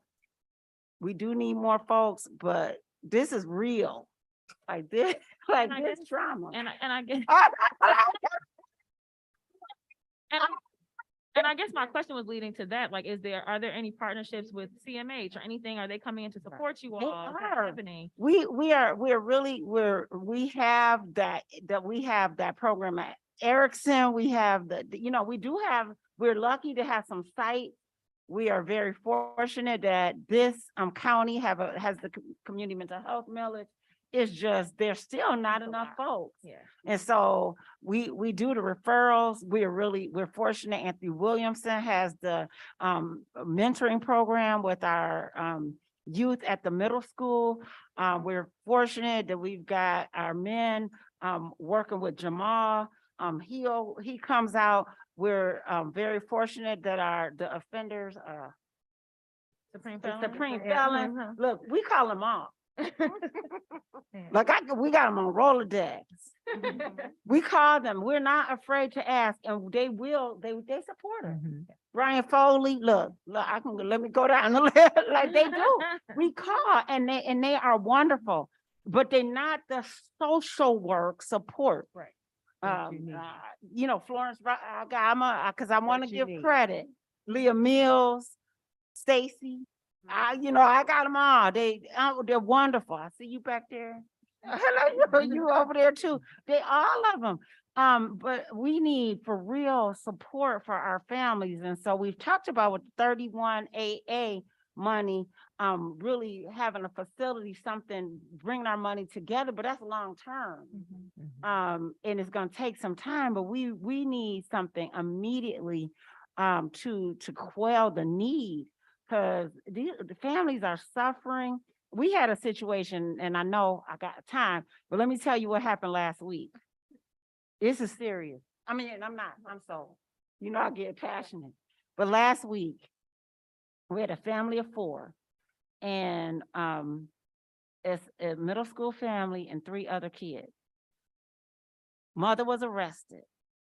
It was started off during the school day. Their children at Estabrook in the middle school. Mother was arrested. Couldn't find a foster person. I had 2 principals together in the Estabrook gym. Starting to get late. They're like, okay, Alina and Carlos and I were together. What are we gonna do? I'm like, okay, well, I hate calling CPS because we just did that intersectionality training over at, so we're like, man, every time we call CPS, it's more likelihood of them later on being incarcerated. Oh my goodness. Okay, we called everybody on the emergency list. Oh my goodness, it's getting later. Okay, we gotta call CPS. It's now about this time. We already got dinner. CPS comes. Nobody. They trying to get alternate placement. Now it's about 10. They can't get, then they're gonna have to put the oldest child in one place and put the other children somewhere else. But the oldest child's got ASD. We can't do that because it's the family, we already know the history. The principals get fingerprinted so that they can become foster parents, emergency foster parents. They're like, can we do it? I'm like, y'all, I don't think we should do it, but go ahead. I'm like, I'm not telling the board. I'm not telling nobody. Just do it for tonight. Just do it. Your wife gonna be okay? Cause the other principal, I'm like, your wife gonna be okay? They're like, we Christians, we just gotta do it. We can't separate the kids. I'm like, it's 10 o'clock. Tomorrow we're gonna get a foster care. Y'all promise. We talked to the CPS work. But I'm like, still try to get a foster care person. Then finally, we can probably get somebody tonight. It's 11. Now it's about 11:15. We find out, yes, we're gonna probably get a placement. But the bad part, they like, we can't tell you, Alina, we can't tell you. I'm like, what? She gonna be yes, we can get a foster care person. I'm so happy. But you don't know the worst. I said, oh God, but it's the worst. She's gonna be in for 10 days, but in the 10th day, she's gonna be evicted. Just tears. Tears. Tears. So we have a placement. We had a plan for the next morning. We had an emergency staff meeting to support the students in their new placement. But we have now a plan for the eviction. And we have been working on outside care for social work for this family who now they don't have a father. Mother is in jail for 10 days. Now, when she comes back, I don't know where she's gonna stay. Like, these are the things we're dealing with at school. And yes, the school social workers and oh, I forgot to tell you, we also have a climate and culture coach in every building too. You know, they all are gonna be there to support inside. And then somebody's gonna look at our scores for those 4 children and say, what is IFC doing? Why they not educating those kids? I'm gonna remember that night. The principal is gonna remember that night. The teachers are gonna remember that night. The students forever are gonna remember that night. But somebody gonna look at my scores and say, what's wrong with IFC schools? They will never know what we do for our students, ever. And I really don't care about those people. All I care about is what's gonna happen to my baby in the next 10 days. And will we have a plan? Will we step up for these kids? That's all I care about. Everything else is out the window. I can do social workers, I can give climate and culture coaches, we can put everybody in the world, but I can't get them everything they need. But that's the kind of stuff we care about here. Like, people don't hear that story. All they gonna care about is what score is on the news when our scorecard comes out. But that was last week. But we do. We have a lot of folks here. But it's still not enough, I'm just saying. And I would just jump in and say to that, I heard claps. No, I'm just saying, and it's folks out there, y'all know, it's a whole bunch of them stories. Yeah. We hear it, it's like, that's just every week I can tell you a story. Yeah. And we know them, and that's why I love Smart. We know them so intimately, y'all. Yeah. Like, we could tell you a story a day almost, and that's what's hard. Sorry. No, don't be sorry. I mean, this is the reality, right? We're having frank, real, transparent, honest, open conversations. And, you know, we don't see often the story behind the number. And often we're grabbing at the number. What's the graduation rate? What are the rates of the... Oh, we didn't even tell y'all. Guess what our graduation rate at our STEM high school was last year? Can you guess? Because everybody want to tell what our numbers were. What was our graduation rate at STEM Middle College? Y'all in the back, what was our graduation? 100%.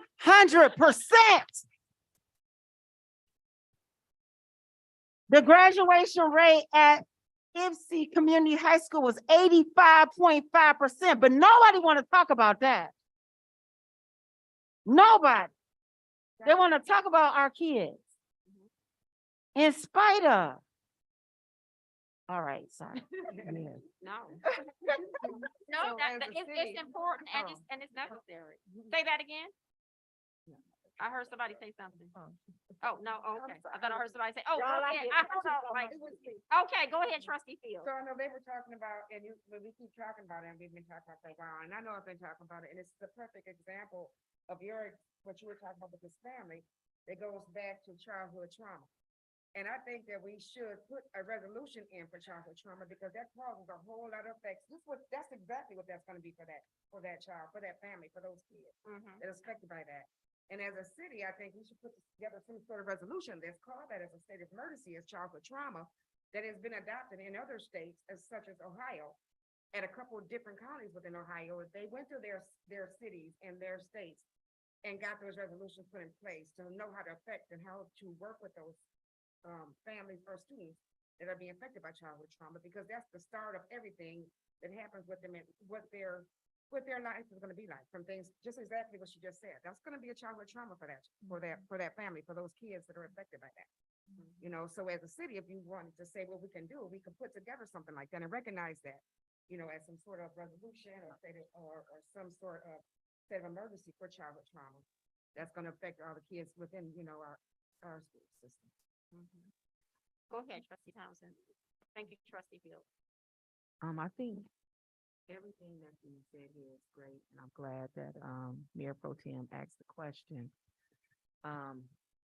What everybody has to understand, I haven't even been on the board a whole year, and I have been traumatized to another level. But yet I'm still in the fight. And the reason, and we're all in the fight, and I think everybody on this board, because we see everything.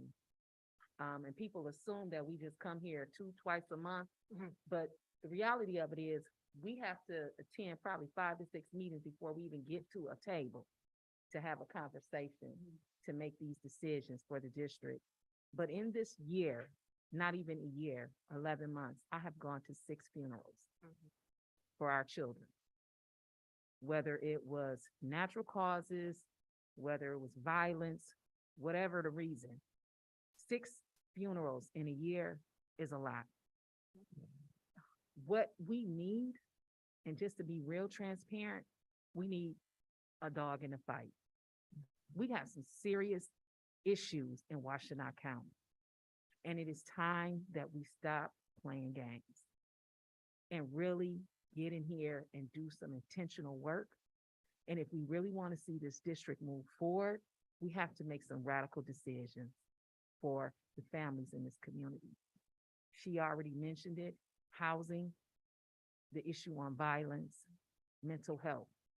I sit on a lot of different boards beyond this, but just also in community advocacy, everybody is stretched. Our teachers are stretched. And we cannot add, our staff is stretched. And when I was in school, when many of us was in school, we came to school. It was an outlet. We learned, we went home. But when you have a district that has, when we talk about the whole child, that's great. But the reality of it is, to service the whole child, you're going beyond your job as an instructor. My husband is a teacher in an area where most people don't want those students at all. And yet he has to treat those students and give them the same education as everybody else. And I know he loves those students. We love our students. We're in this fight, but we seriously need some radical decisions to be made on the local level, the county level, and the state level to give us some relief. Because we can talk about resiliency all day, but it's very exhausting. It is exhausting. And we need to but even in that exhaustion, we are still being intentional and our students are still thriving. And so for when people come up and they make these comments about what YCS is not doing, I take it personal all day, every day. I'm not going to sugarcoat it with y'all. I take it personal because I understand and I know what everybody in this room is doing. I have taken in, well, I ain't gonna say where they was from, because I don't want them here. But yes, we have families that are homeless. I do property management. I'm making decisions on taking families in, looking beyond credit, looking beyond income, trying to get them additional resources. Then our resources are not all the way together on the county level and it's, the local level. And we got to do those type of battles every day. We got leaders at 11:30 at night trying to find children a place to stay. I have been that child that's been evicted. You never get over that. You never get over that. So again, at the end of the day, we need some radical decisions to be made. Now is the time. We got all this money coming through. Use it. Do something with it. Yes, I want my roads fixed, but I also need these kids to have a place to stay. We need to do some real, like she said, make this city a top-notch city so people want to come here, move here.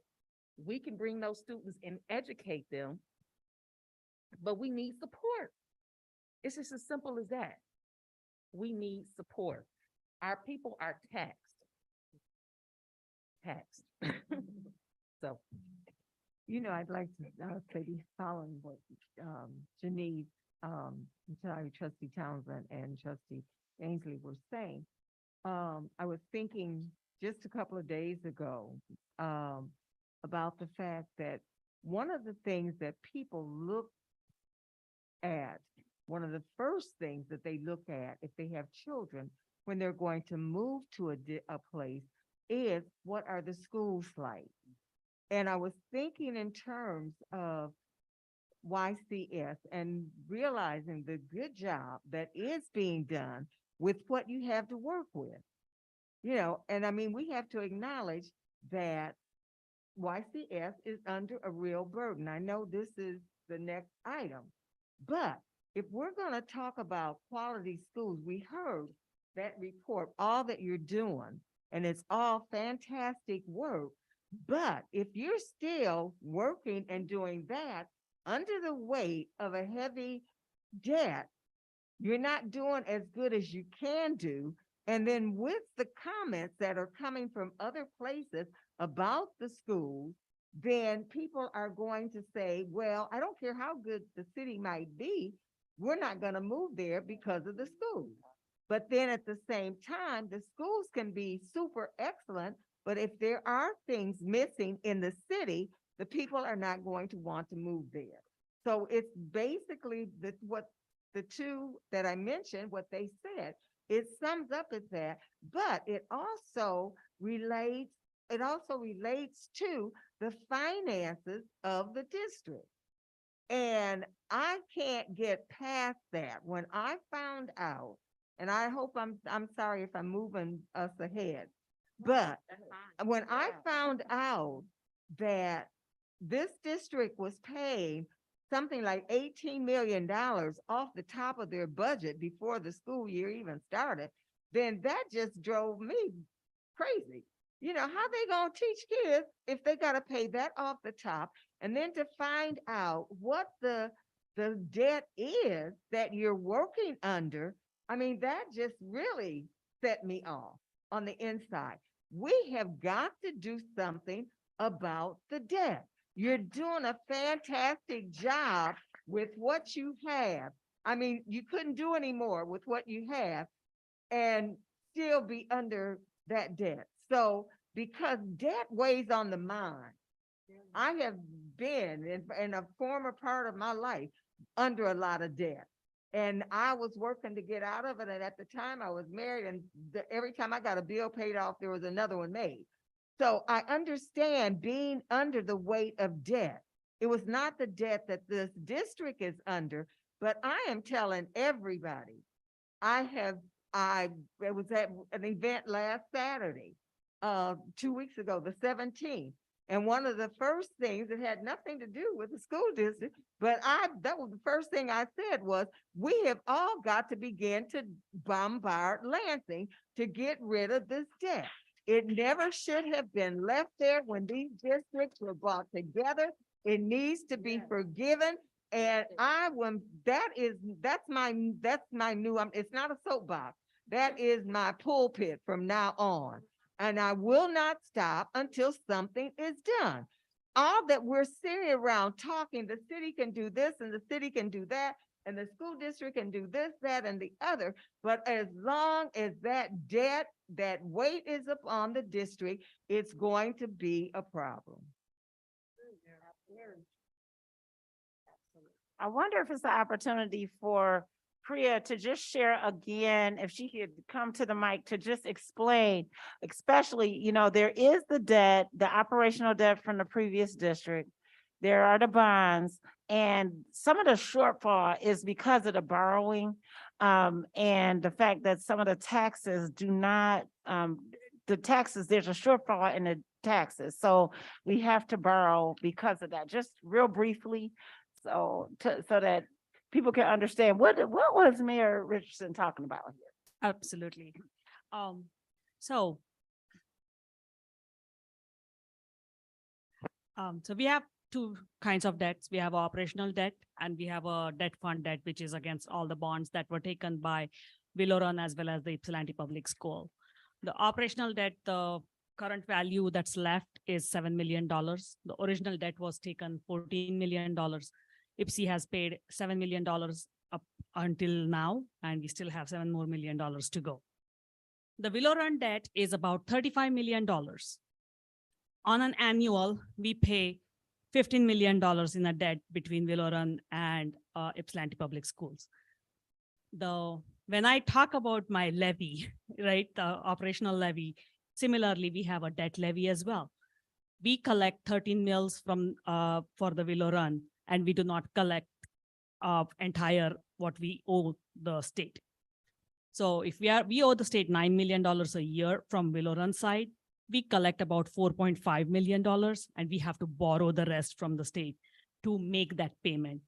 So we are borrowing to pay the already borrowed money. Up until now, we have borrowed $18 million. This year, we will be borrowing another $3.8 million. And that's how we will make our this year's payment. So we just keep getting in the hole. Please tell them the total amount. That is staggering. So totally, if you combine the the Willow Run and the Ypsilanti plus what we have borrowed from the treasury, it comes to about $102 million. So it will take about 2032 to make all these payments. Yes.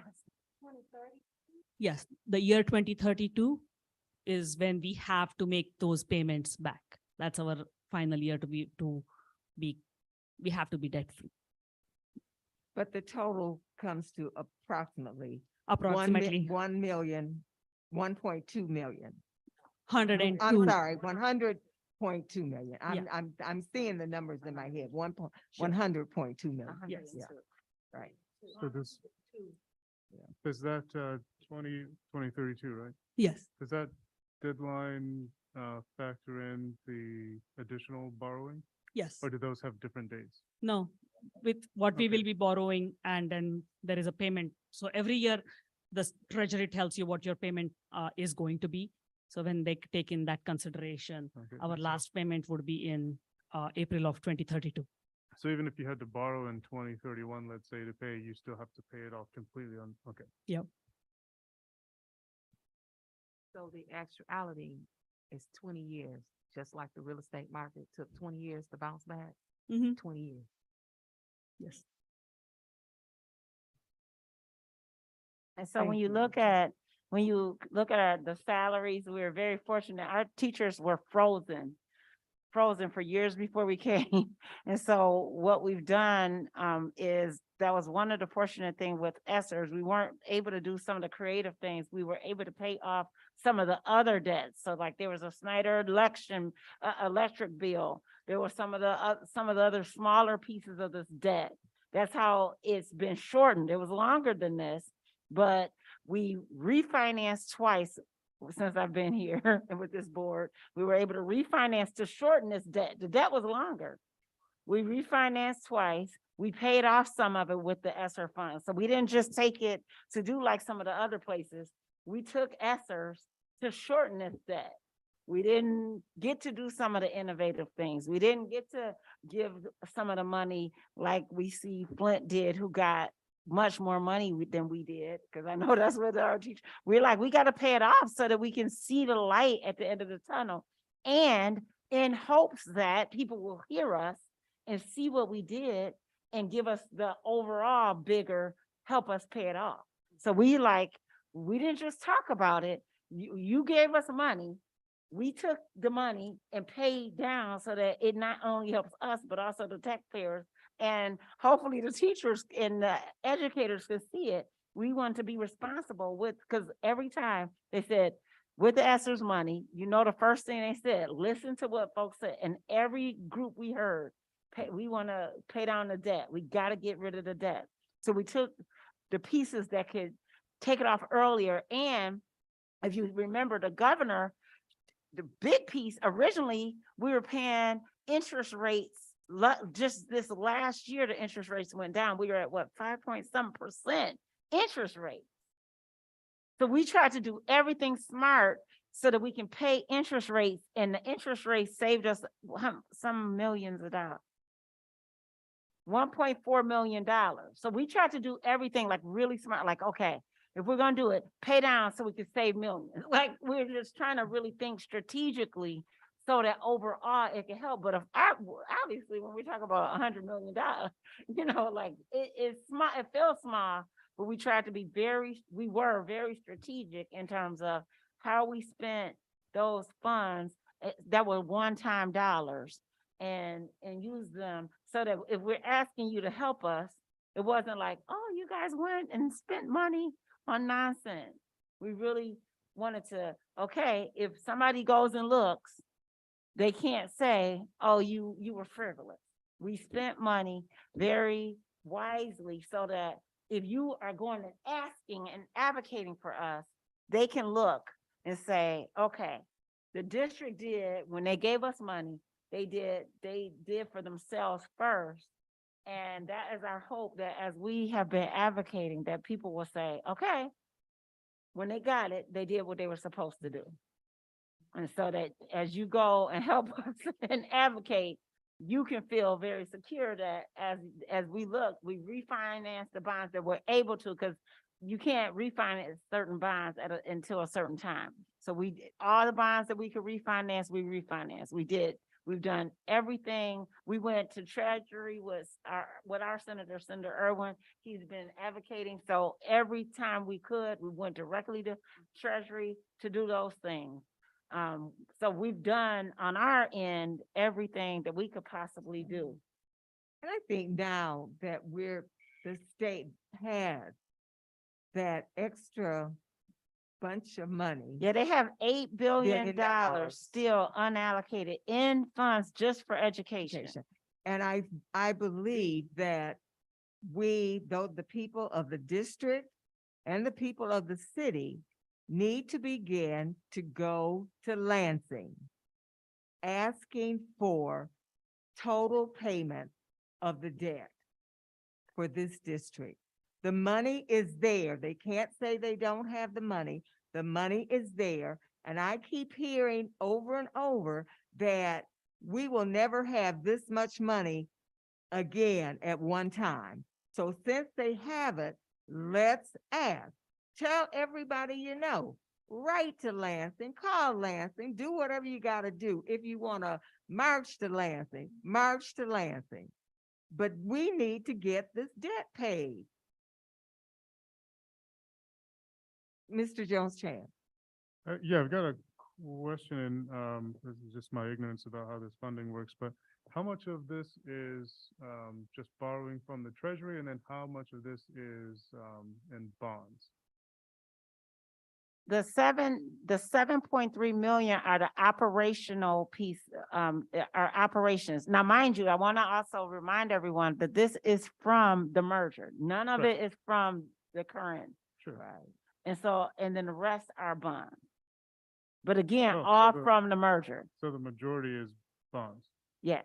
So I think that's part of the issue is because there's, people like you and me and our retirement accounts or whatever that might hold these bonds and we can't just, the state can't just forgive them because they're not held by the state. The problem is that a very small piece is held by the state. So, I mean, really the only way out is to pay it, unfortunately. That's interesting. Yeah, that's the problem. Right, but that is why, if you think about it, however, it is, there is legislation. They understand that there are funds right now, $265 million, because they realize that there's a shortfall. For districts that have, that they've incentivized mergers, they've incentivized consolidations. They understand that this shortfall has happened previously and that they've incentivized these things. And they have so some this, responsibility. yes, and so because of this, there's language already. So they're trying to understand how they might deal with these shortfalls.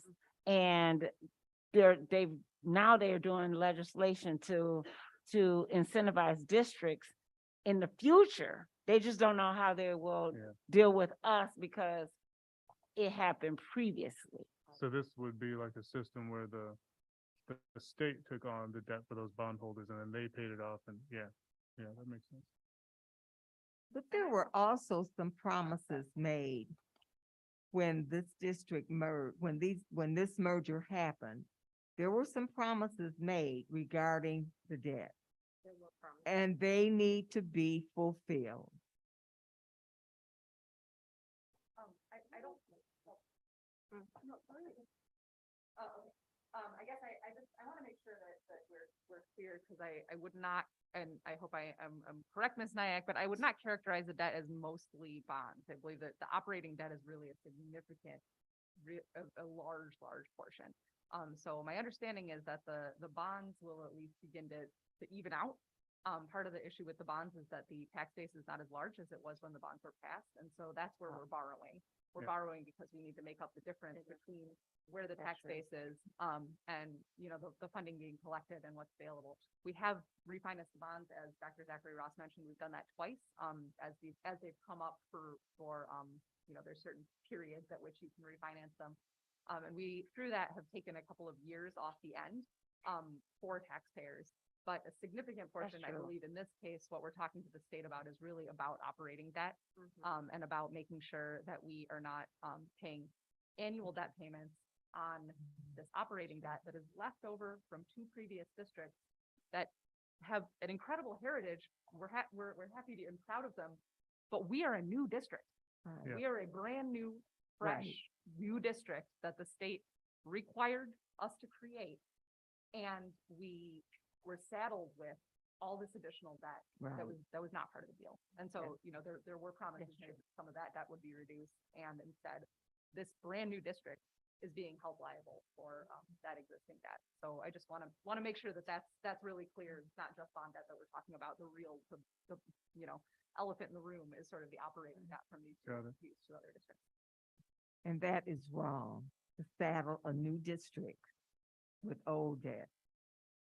And that shortfall, and Ms. Nyack does have that number, because that's it, the refinancing every time, that shortfall of that refinance, when you add those numbers up, that's what she brought to the meeting, is when you add those numbers, that's that piece that hit our operational. Thank you for And that's the treasury clarifying. borrowing, right? Okay. Thank you. Thank you for all of Is there a this. hand down If- there? Oh, is there, I'm sorry, go ahead. Okay, yes. I just wanted to say some of what was mentioned, can you hear me? Some of what was mentioned, that was a Snyder era, decision when the promises were kind of rolled back, but also we still have a legislature that, is in charge of the state budget that is very conservative. So the school consolidation funding that got approved in the state budget in June that doesn't currently include YCS, that situation is something that could change, but unfortunately elections have consequences. And back when Snyder, he had like the super majority, we had a Republican governor and 2 Republican controlled chambers in Lansing. So that needs to change for YCS, I think, to get relief without getting too political in a meeting. That's the reality, I think, of the debt consolidation.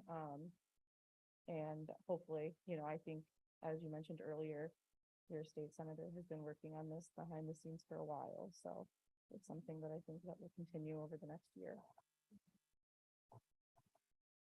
And I was just gonna say, just in a quick response to everything that has already been said, I was part of the consolidation. I was appointed to bring 2 districts together. And it was a tough decision. At the time, we had 2 struggling districts, not only financially, but struggling academically in terms of if you just look at the data, right? And the state did incentivize and say, if you don't, if you don't, then, both districts could essentially be closed down. We saw what happened in Inkster and other districts, in this area. And so it was tough to be part of that consolidated board. It was tough to make a lot of those decisions. And certainly in hindsight, could we have, I don't know. I don't want to go back and say what we could have, should have, would have done differently, but I will say sitting in that seat was tough. Sitting in that seat was hard to make those decisions. And I would not want to live through anything like that again, but I'm glad that what came out of Willow Run Community Schools and Ypsilanti Public Schools is this beautiful district that is Ypsilanti Community School. That being said, the debt is the debt. The debt means that we are absolutely on the hook to pay this off, and we should not be. We should not be on the hook. And we have not got to 2022 without saying ad nauseum to anybody who would listen to us, this debt has to be cleared from our books. We cannot pay teachers. We cannot make infrastructure repairs. We cannot provide the supports to students that we need to provide. Well, we have to take this debt and make a payment off the top before we do anything else, because the debt has to be paid every year no matter what. And so I hope that what grows out of this is that there is a groundswell of support and advocacy that moves to Washington, not Washington, but moves to the state of Michigan. Maybe it needs to go to Washington too, I don't know. But moves to the state level. And I don't know what will happen at that point. What I do know is that as a board member, it's a struggle for me oftentimes to know that we have this debt, but then we also have to hold constant that every single day, and in a few hours, we're gonna have kids show up to our buildings who need to be educated, right? So we have to be able to hold that true, that we got this debt. Who can we assemble? Who can we strategize with? Who can we leverage the resources to be able to move that conversation forward? But at the end of the day, I come back to, we got kids who are dependent on us every single day. And while we have this debt, we still have to do what is necessary to educate our young people. And so we got great minds in this county. We got great minds in this room. We got great minds in this city. And I would ask that we use people and their talents and their expertise in the way that helps YCS get to the end goal. And the end goal for us is to make sure we are educating young people who are going to go out and become citizens who are going to contribute back to this society. And so what troubles me often is that we're often pulled. So back to the conversation earlier about, social workers and, using them in certain ways. YCS cannot be the answer for everything in this city and in this township. It cannot. You cannot look for us to solve everything. And so we need support, but there are things that we have to do and do really well. But I think when our superintendent is and her leaders are, trying to troubleshoot, that's taken away from things that she needs to be doing as an administrator, right? And so I think those realities to me weigh heavy on me. And I know for the rest of the board, when we're trying to be everything to everyone, not that we don't want to do it, but how can we realistically do it?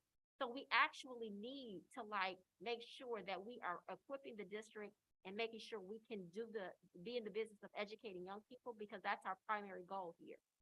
And then we also have to lean on the people in our community who do their jobs really well, which are to legislate, which are to, write policies and pass bills. And so I don't know how we come to a place where we figure out strategically, how do we do this over here? And then how do we also make sure that the main goal that I feel like we need to be focused on is how do we make sure our young people have what they need? Social workers in our schools work with students. Yes, our families need a lot of resources and a lot of support. And I think that needs to be a county-wide discussion. How do we employ in a resource-rich county such as Washington County? We shouldn't even be talking about this. Like we just absolutely should not be talking about how do we support families in this community when we have all of these rich resources sitting right here. It's about how we leverage those resources and do people have the will and the skill to make it happen? That's the bottom line. Do we have the will and the skill to do it? Because the money is there. We have great minds in this county. And so we keep having these conversations over and over. And I've been in this community for a long time. So a lot of this is just over and over and over again. And so when are we going to get to a place where we stop talking and we start doing? Because meanwhile, we got kids that need to be educated. And we can't spend time talking about all of these other things because we can't solve the problems of the world. But we can do whatever we can individually within our own purview to leverage the resources and the support. So how we partner, I don't know what that looks like for the city and for the district, but I do know that we all have a shared goal of making sure our young people get the education they need and they deserve. And I think we need to maybe form some other committees or some other kind of networks to figure out some of these other pieces about how we address trauma. How do we get the debt relief? And all of these other things that I feel like are an albatross in many respects around the neck of this district because we are looked to solve it all. And I think that's unfair. Mr. Johnson. Yeah, I mean, I wouldn't feel guilty about bringing the districts together. I mean, you did what you had to do in the circumstances, and I don't think anyone really, other than the debt piece, would regret it now because of what was, what's come out of it. So, I do think one area, and I think, yeah, having some maybe separate group that get together and discuss things would be very helpful, actually. I think one area where we could get together more would be on the revenue piece for the district, especially when housing issues come up, because that is main source of revenue, or one of them anyway. So, we just added around 400 new units of housing. A lot of them are going to be rentals. And unfortunately, people who own homes with a principal residence exemption are exempt from all 18 mills of taxes. So I'm a real estate broker and I advocate for home ownership, especially for people who have been locked out of it. But the reality is the revenue for the school district is going to come from commercial spaces, vacation spaces, and rentals. And so when we have these issues come up, we just had one with 307 affordable housing units. It would be helpful to hear from the school district, especially when it's such a contentious issue. To know, like, if people knew like how this is going to affect children and how this is going to affect the district, it would have been really helpful, I think, in a lot of that process because it was pretty nasty at times. But yeah, if we could advocate for that sort of thing, or if we just had better communication around that, and we could work together and have a united front, I think that would be really helpful because there will be more development coming. There will be more opportunities for enhanced revenue for the district. And it would be good for us to know what you needed, in advance, because otherwise we're kind of just guessing.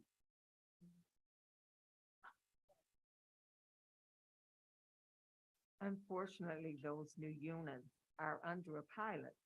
So the school district gets none of the taxes. They get nothing from there, unfortunately.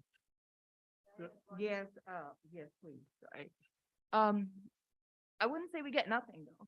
If we create a space that families can move to, where children can come and be educated in our schools, our major source of funding since Prop A is the per pupil foundation allowance, which has newly gotten to equal across the state, which is great.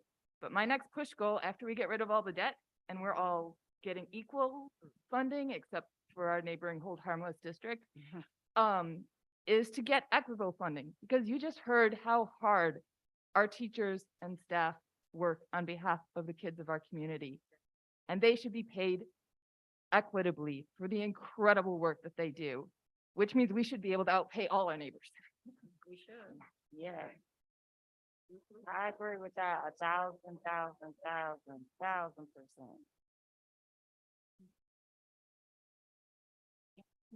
Yeah, I think the point, it's good that we're here talking about this because there were a lot of misconceptions when we were talking about that affordable housing development. And there were people who genuinely believed that we were going to be putting YCS in a worse situation by developing 307 affordable housing units. And we heard it a few different times over the course of the summer.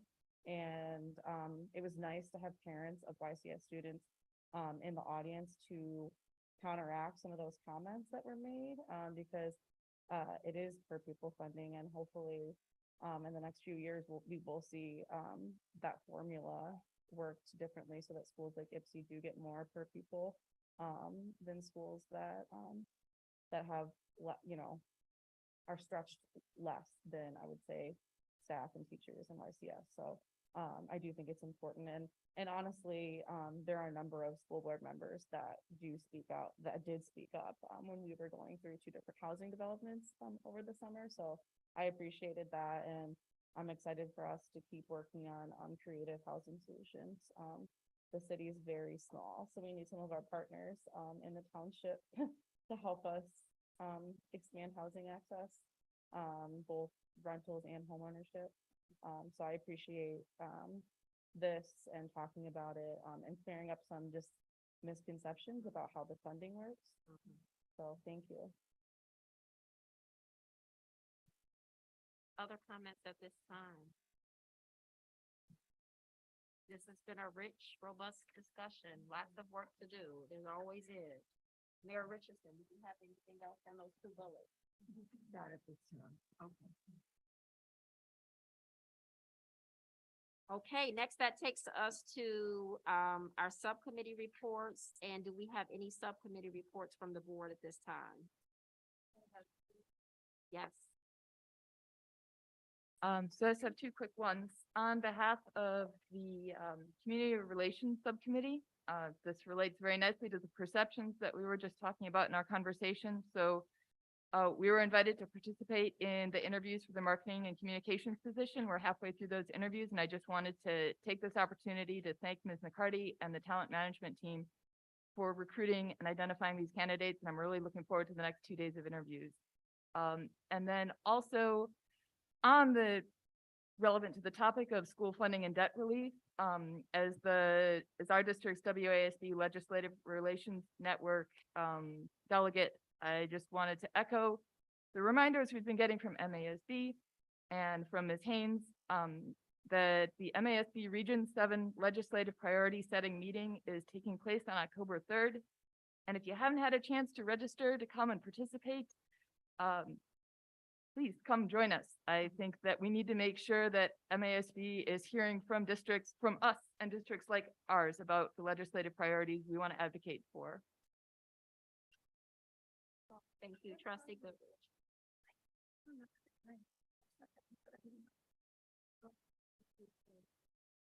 Any other subcommittee reports at this time? Vice President Lee? I don't have any right now. I just found out who I need to contact about the Head Start. Okay.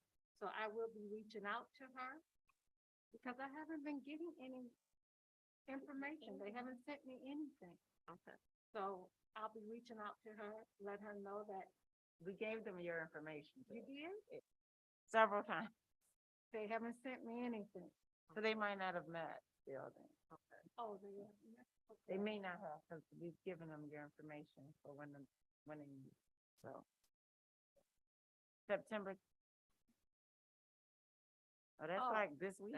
Yeah, That's like that's 4 Thursday. days from now. I think Sure Thursday. is. Look, I'm looking at my watch, I'm like, Okay, so. so all right, Priya, Is that can you Friday? please give her, thank you. Yeah, Okay. Well, so they sent you, okay. they sent you one, they She'll sent get- me none. Okay, so, all right, good to know that. So I'll make sure I'm at that meeting then. Okay, Anything else, Vice President Lee? no, thank you. All right, perfect. Trustee Field? I don't have a, report, but I have a question. So I was on the community relations. I just hear Trustee Bishop was talking about it, but I'm like, I don't know nothing about it. I was on that committee, but what, as you say, you guys have interviews, and so can you elaborate on that? Yeah, I believe we were all invited to take place in the interviews, and so we put together a team of folks who were able to make it to all 4 of those. So we're just in the middle of the interview process now for the communications and marketing I must have position. missed that one, but okay. Thank you. Anything else, Trustee Field? Just a That's it. question No, I just wanted, when she was talking about it, I said I must have missed that Okay. email or whatever that process about the was. date. Okay. Yes, Trustee Gainston. Just a quick update from the Ypsilanti Community Schools Foundation. I wasn't able to attend the meeting because, swim team started. But I did get an update from YCSF, which is that the mini grants, so YCSF, one of the major things we do besides scholarships is provide mini grants for educators to apply for up to $1,000 that they can spend in their classroom so that they can, do that special project, make this thing for their students that they, without having to spend their own money and do kind of cool and above and beyond things. And it is amazing what our teachers can do with $1,000. I'll just say that. And so I just wanted to, I know Dr. Harris Hugan at the high school is putting together a mini grant writing workshop for teachers who, just to give them some time and space and tips to get those grants in. It is not a super complicated process. And then in early November is when we're hoping to release those applications. So I'll make sure that, the board is aware so that everyone can, make sure your educator friends know about those things. In addition to that, YCSF is going to be fundraising for that mini grant program coming up in November, December. And so there's a link to give to that. So if you would like to donate to that program to make sure that more mini grants are available for our teachers, I'll share that link as well. And more of those will be, coming out on social media. Thank you. Any other subcommittee reports at this time?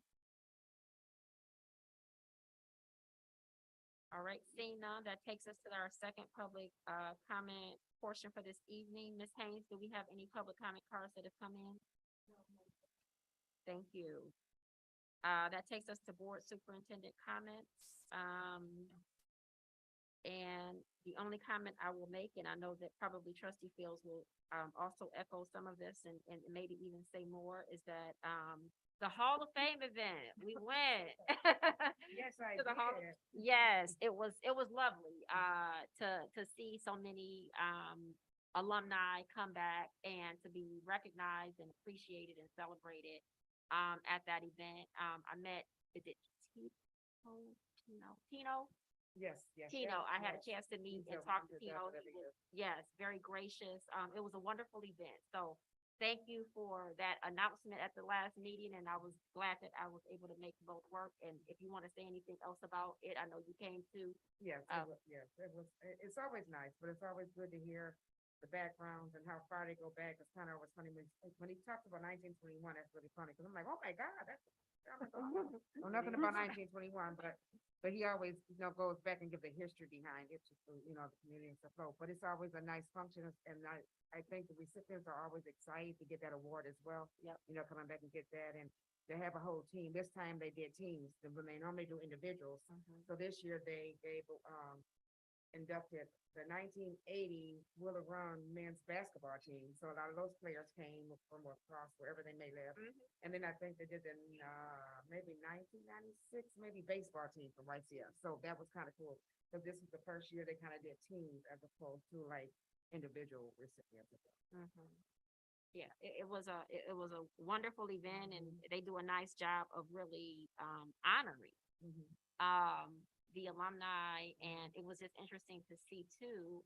I didn't even know just with the history of like the state championship, even like, you know, little things like that, you know, over the years that like, yeah, Ipsy was on the map, right? You know, Willow Run was on the map. So it was just nice and to see all of them come together. It was just a great event. So I just wanted to say that. Other board comments? Trustee Townsend? Thank you, Madam President. I just I attended ACE's open house. It was very well attended. They said they had the most parents they've ever had there. They were engaged. The principal was engaged. ACE is just a special place. Yes, it And so I want to make sure that, you know, we continue to love on that school because they are doing some great work over there. Yes. And I think that I know that Mr. Davis is a great asset. Miss Tillerson, she's gone now, but she's the queen over there. Oh, she's still there?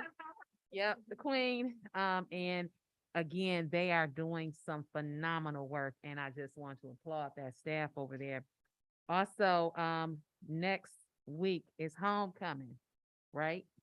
Homecoming, right? Teresa Allen, homecoming. And so, I want to just make sure, that we usually have an annual tailgate,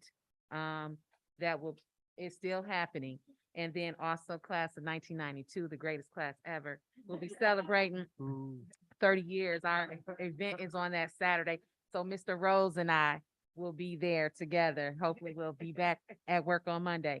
I want to also personally thank the print giant, the owner, OPO Shaw. He is an alumni and an athlete for Willow Run Community Schools. He and I and some other alumni got together and had banners made for our seniors football varsity team. And we're looking to expand that to all of our athletes. This was a test run, but the reason why that was done was sometimes you have to show children who they are, because sometimes they just don't see it. But we wanted to show how great they are. It's a simple little thing, but we went to, we had a couple of moms that contacted me the next day, from the Junior Braves team, which used to be the feeder program for the varsity teams for YPS. They were just standing there admiring, and next thing I know, I saw on social media the Junior Braves had their banners made. So you have to show kids who they really are and how great they are and what their potential is. And so that was the reason why the athletes started thinking, well, how can we better boost this program, and show what talents we really have. So again, we're trying to spread the love, but you know, that was a great thing. So I look forward to seeing everybody next week. Please get your Grizzly gear. Okay. Other board comments? Dr. Zachary Ross? Thank you. And I know she talked about homecoming, but this is starting to be the end of fall sports. So it's a lot of those happening in the end of our open houses, and a lot of those are happening. So if you haven't been in the building, they're on our website. You know, Geraldine sends out, and if you're not on our weekly distribution, they're out. And so the open houses and the end of fall sports, I can't believe it. It's coming to the end. So they're all out there. The Washington Intermediate School District has a parent advisory committee. Their role is just to approve the county special education plan, but we have not had someone on, not just us, but we really want to make sure we have representation. So I know Ms. Ruth Jordan, Director Jordan is always looking for someone, but if you want to be on there, if you know a parent, that would be a great representation. We need two. Contact Julie Haynes. If you're listening in, we need two great parents. We need YCS represented. It's not a huge commitment, but we don't want YCS not represented on the WISD Parent Advisory Council to review that special education plan. They've had very weak engagement over the last 5 years. And I know during the pandemic, it was a little shaky, but now we got to get folks. So I just want to publicly thank the food service staff for the wonderful reception we had today. I just really appreciate them. They always show out And so I just thank them. And I just want to thank the board and our wonderful, wonderful mayor, city council, the whole city representation for being here and just engaging in such a great and thoughtful conversation, just really and tolerating us for letting us share a little bit.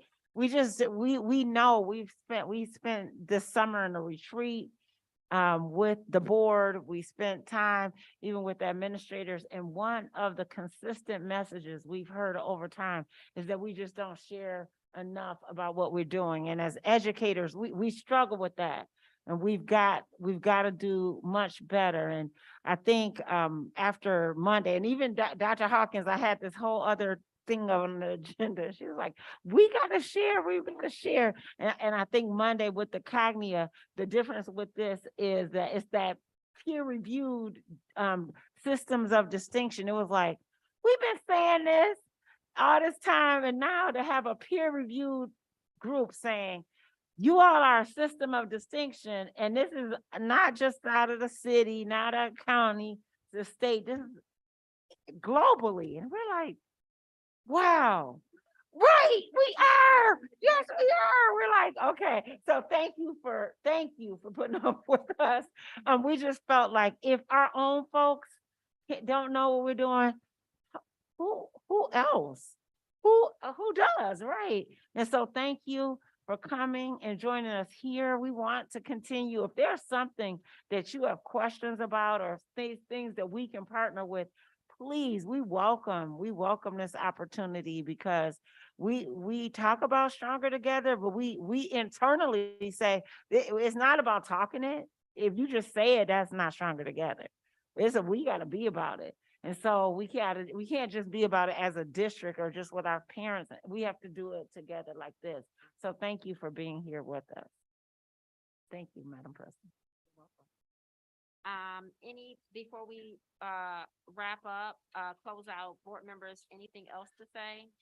I just want to thank every person here this evening. This joint meeting was long overdue. I'm glad we can make it happen. I look forward to future discussions. I appreciate the discussions tonight, and we look forward to what action steps we might take from this day forward. Mayor Richardson? Yes. If I may just say, thank you so much for agreeing to have a joint meeting. As was said in the beginning, it's been a few years since we had one. And I just appreciate us coming together. I think that the more, and even though I will be leaving council, the more the two boards can come together and work together, I think we can make Ypsilanti better. And when Ypsilanti, and when I say Ypsilanti, I don't just mean the city. I'm meaning Ypsilanti Community Schools and the city of Ypsilanti. And I think that going forward, if we begin to think of Ypsilanti and not the schools or not the city, but going forward, just think of Ypsilanti as one, because so goes the city, so goes the school district, and so goes the school district, so goes the city. We have to work together. And I'm glad that this is, hopefully that this is a beginning. Thank you so much for having us, and look forward to doing what I can to help out of office. I'm not going anywhere. I will still be very active in the community. So call upon me if you need me, and I will be there. Thank you. Excellent. Thank you. Thank you all. Again, we are glad we can make this happen, and I look forward to having future conversations, and appreciate everybody who hung in here with us. It's 9 o'clock. We know it's been a long day for everyone. So thank you to those of the community who are here and have stayed to listen. It's been a rich discussion, and I look forward to everybody at both tables rolling their sleeves up to make things happen for this city and this district. The time is 9:05, and this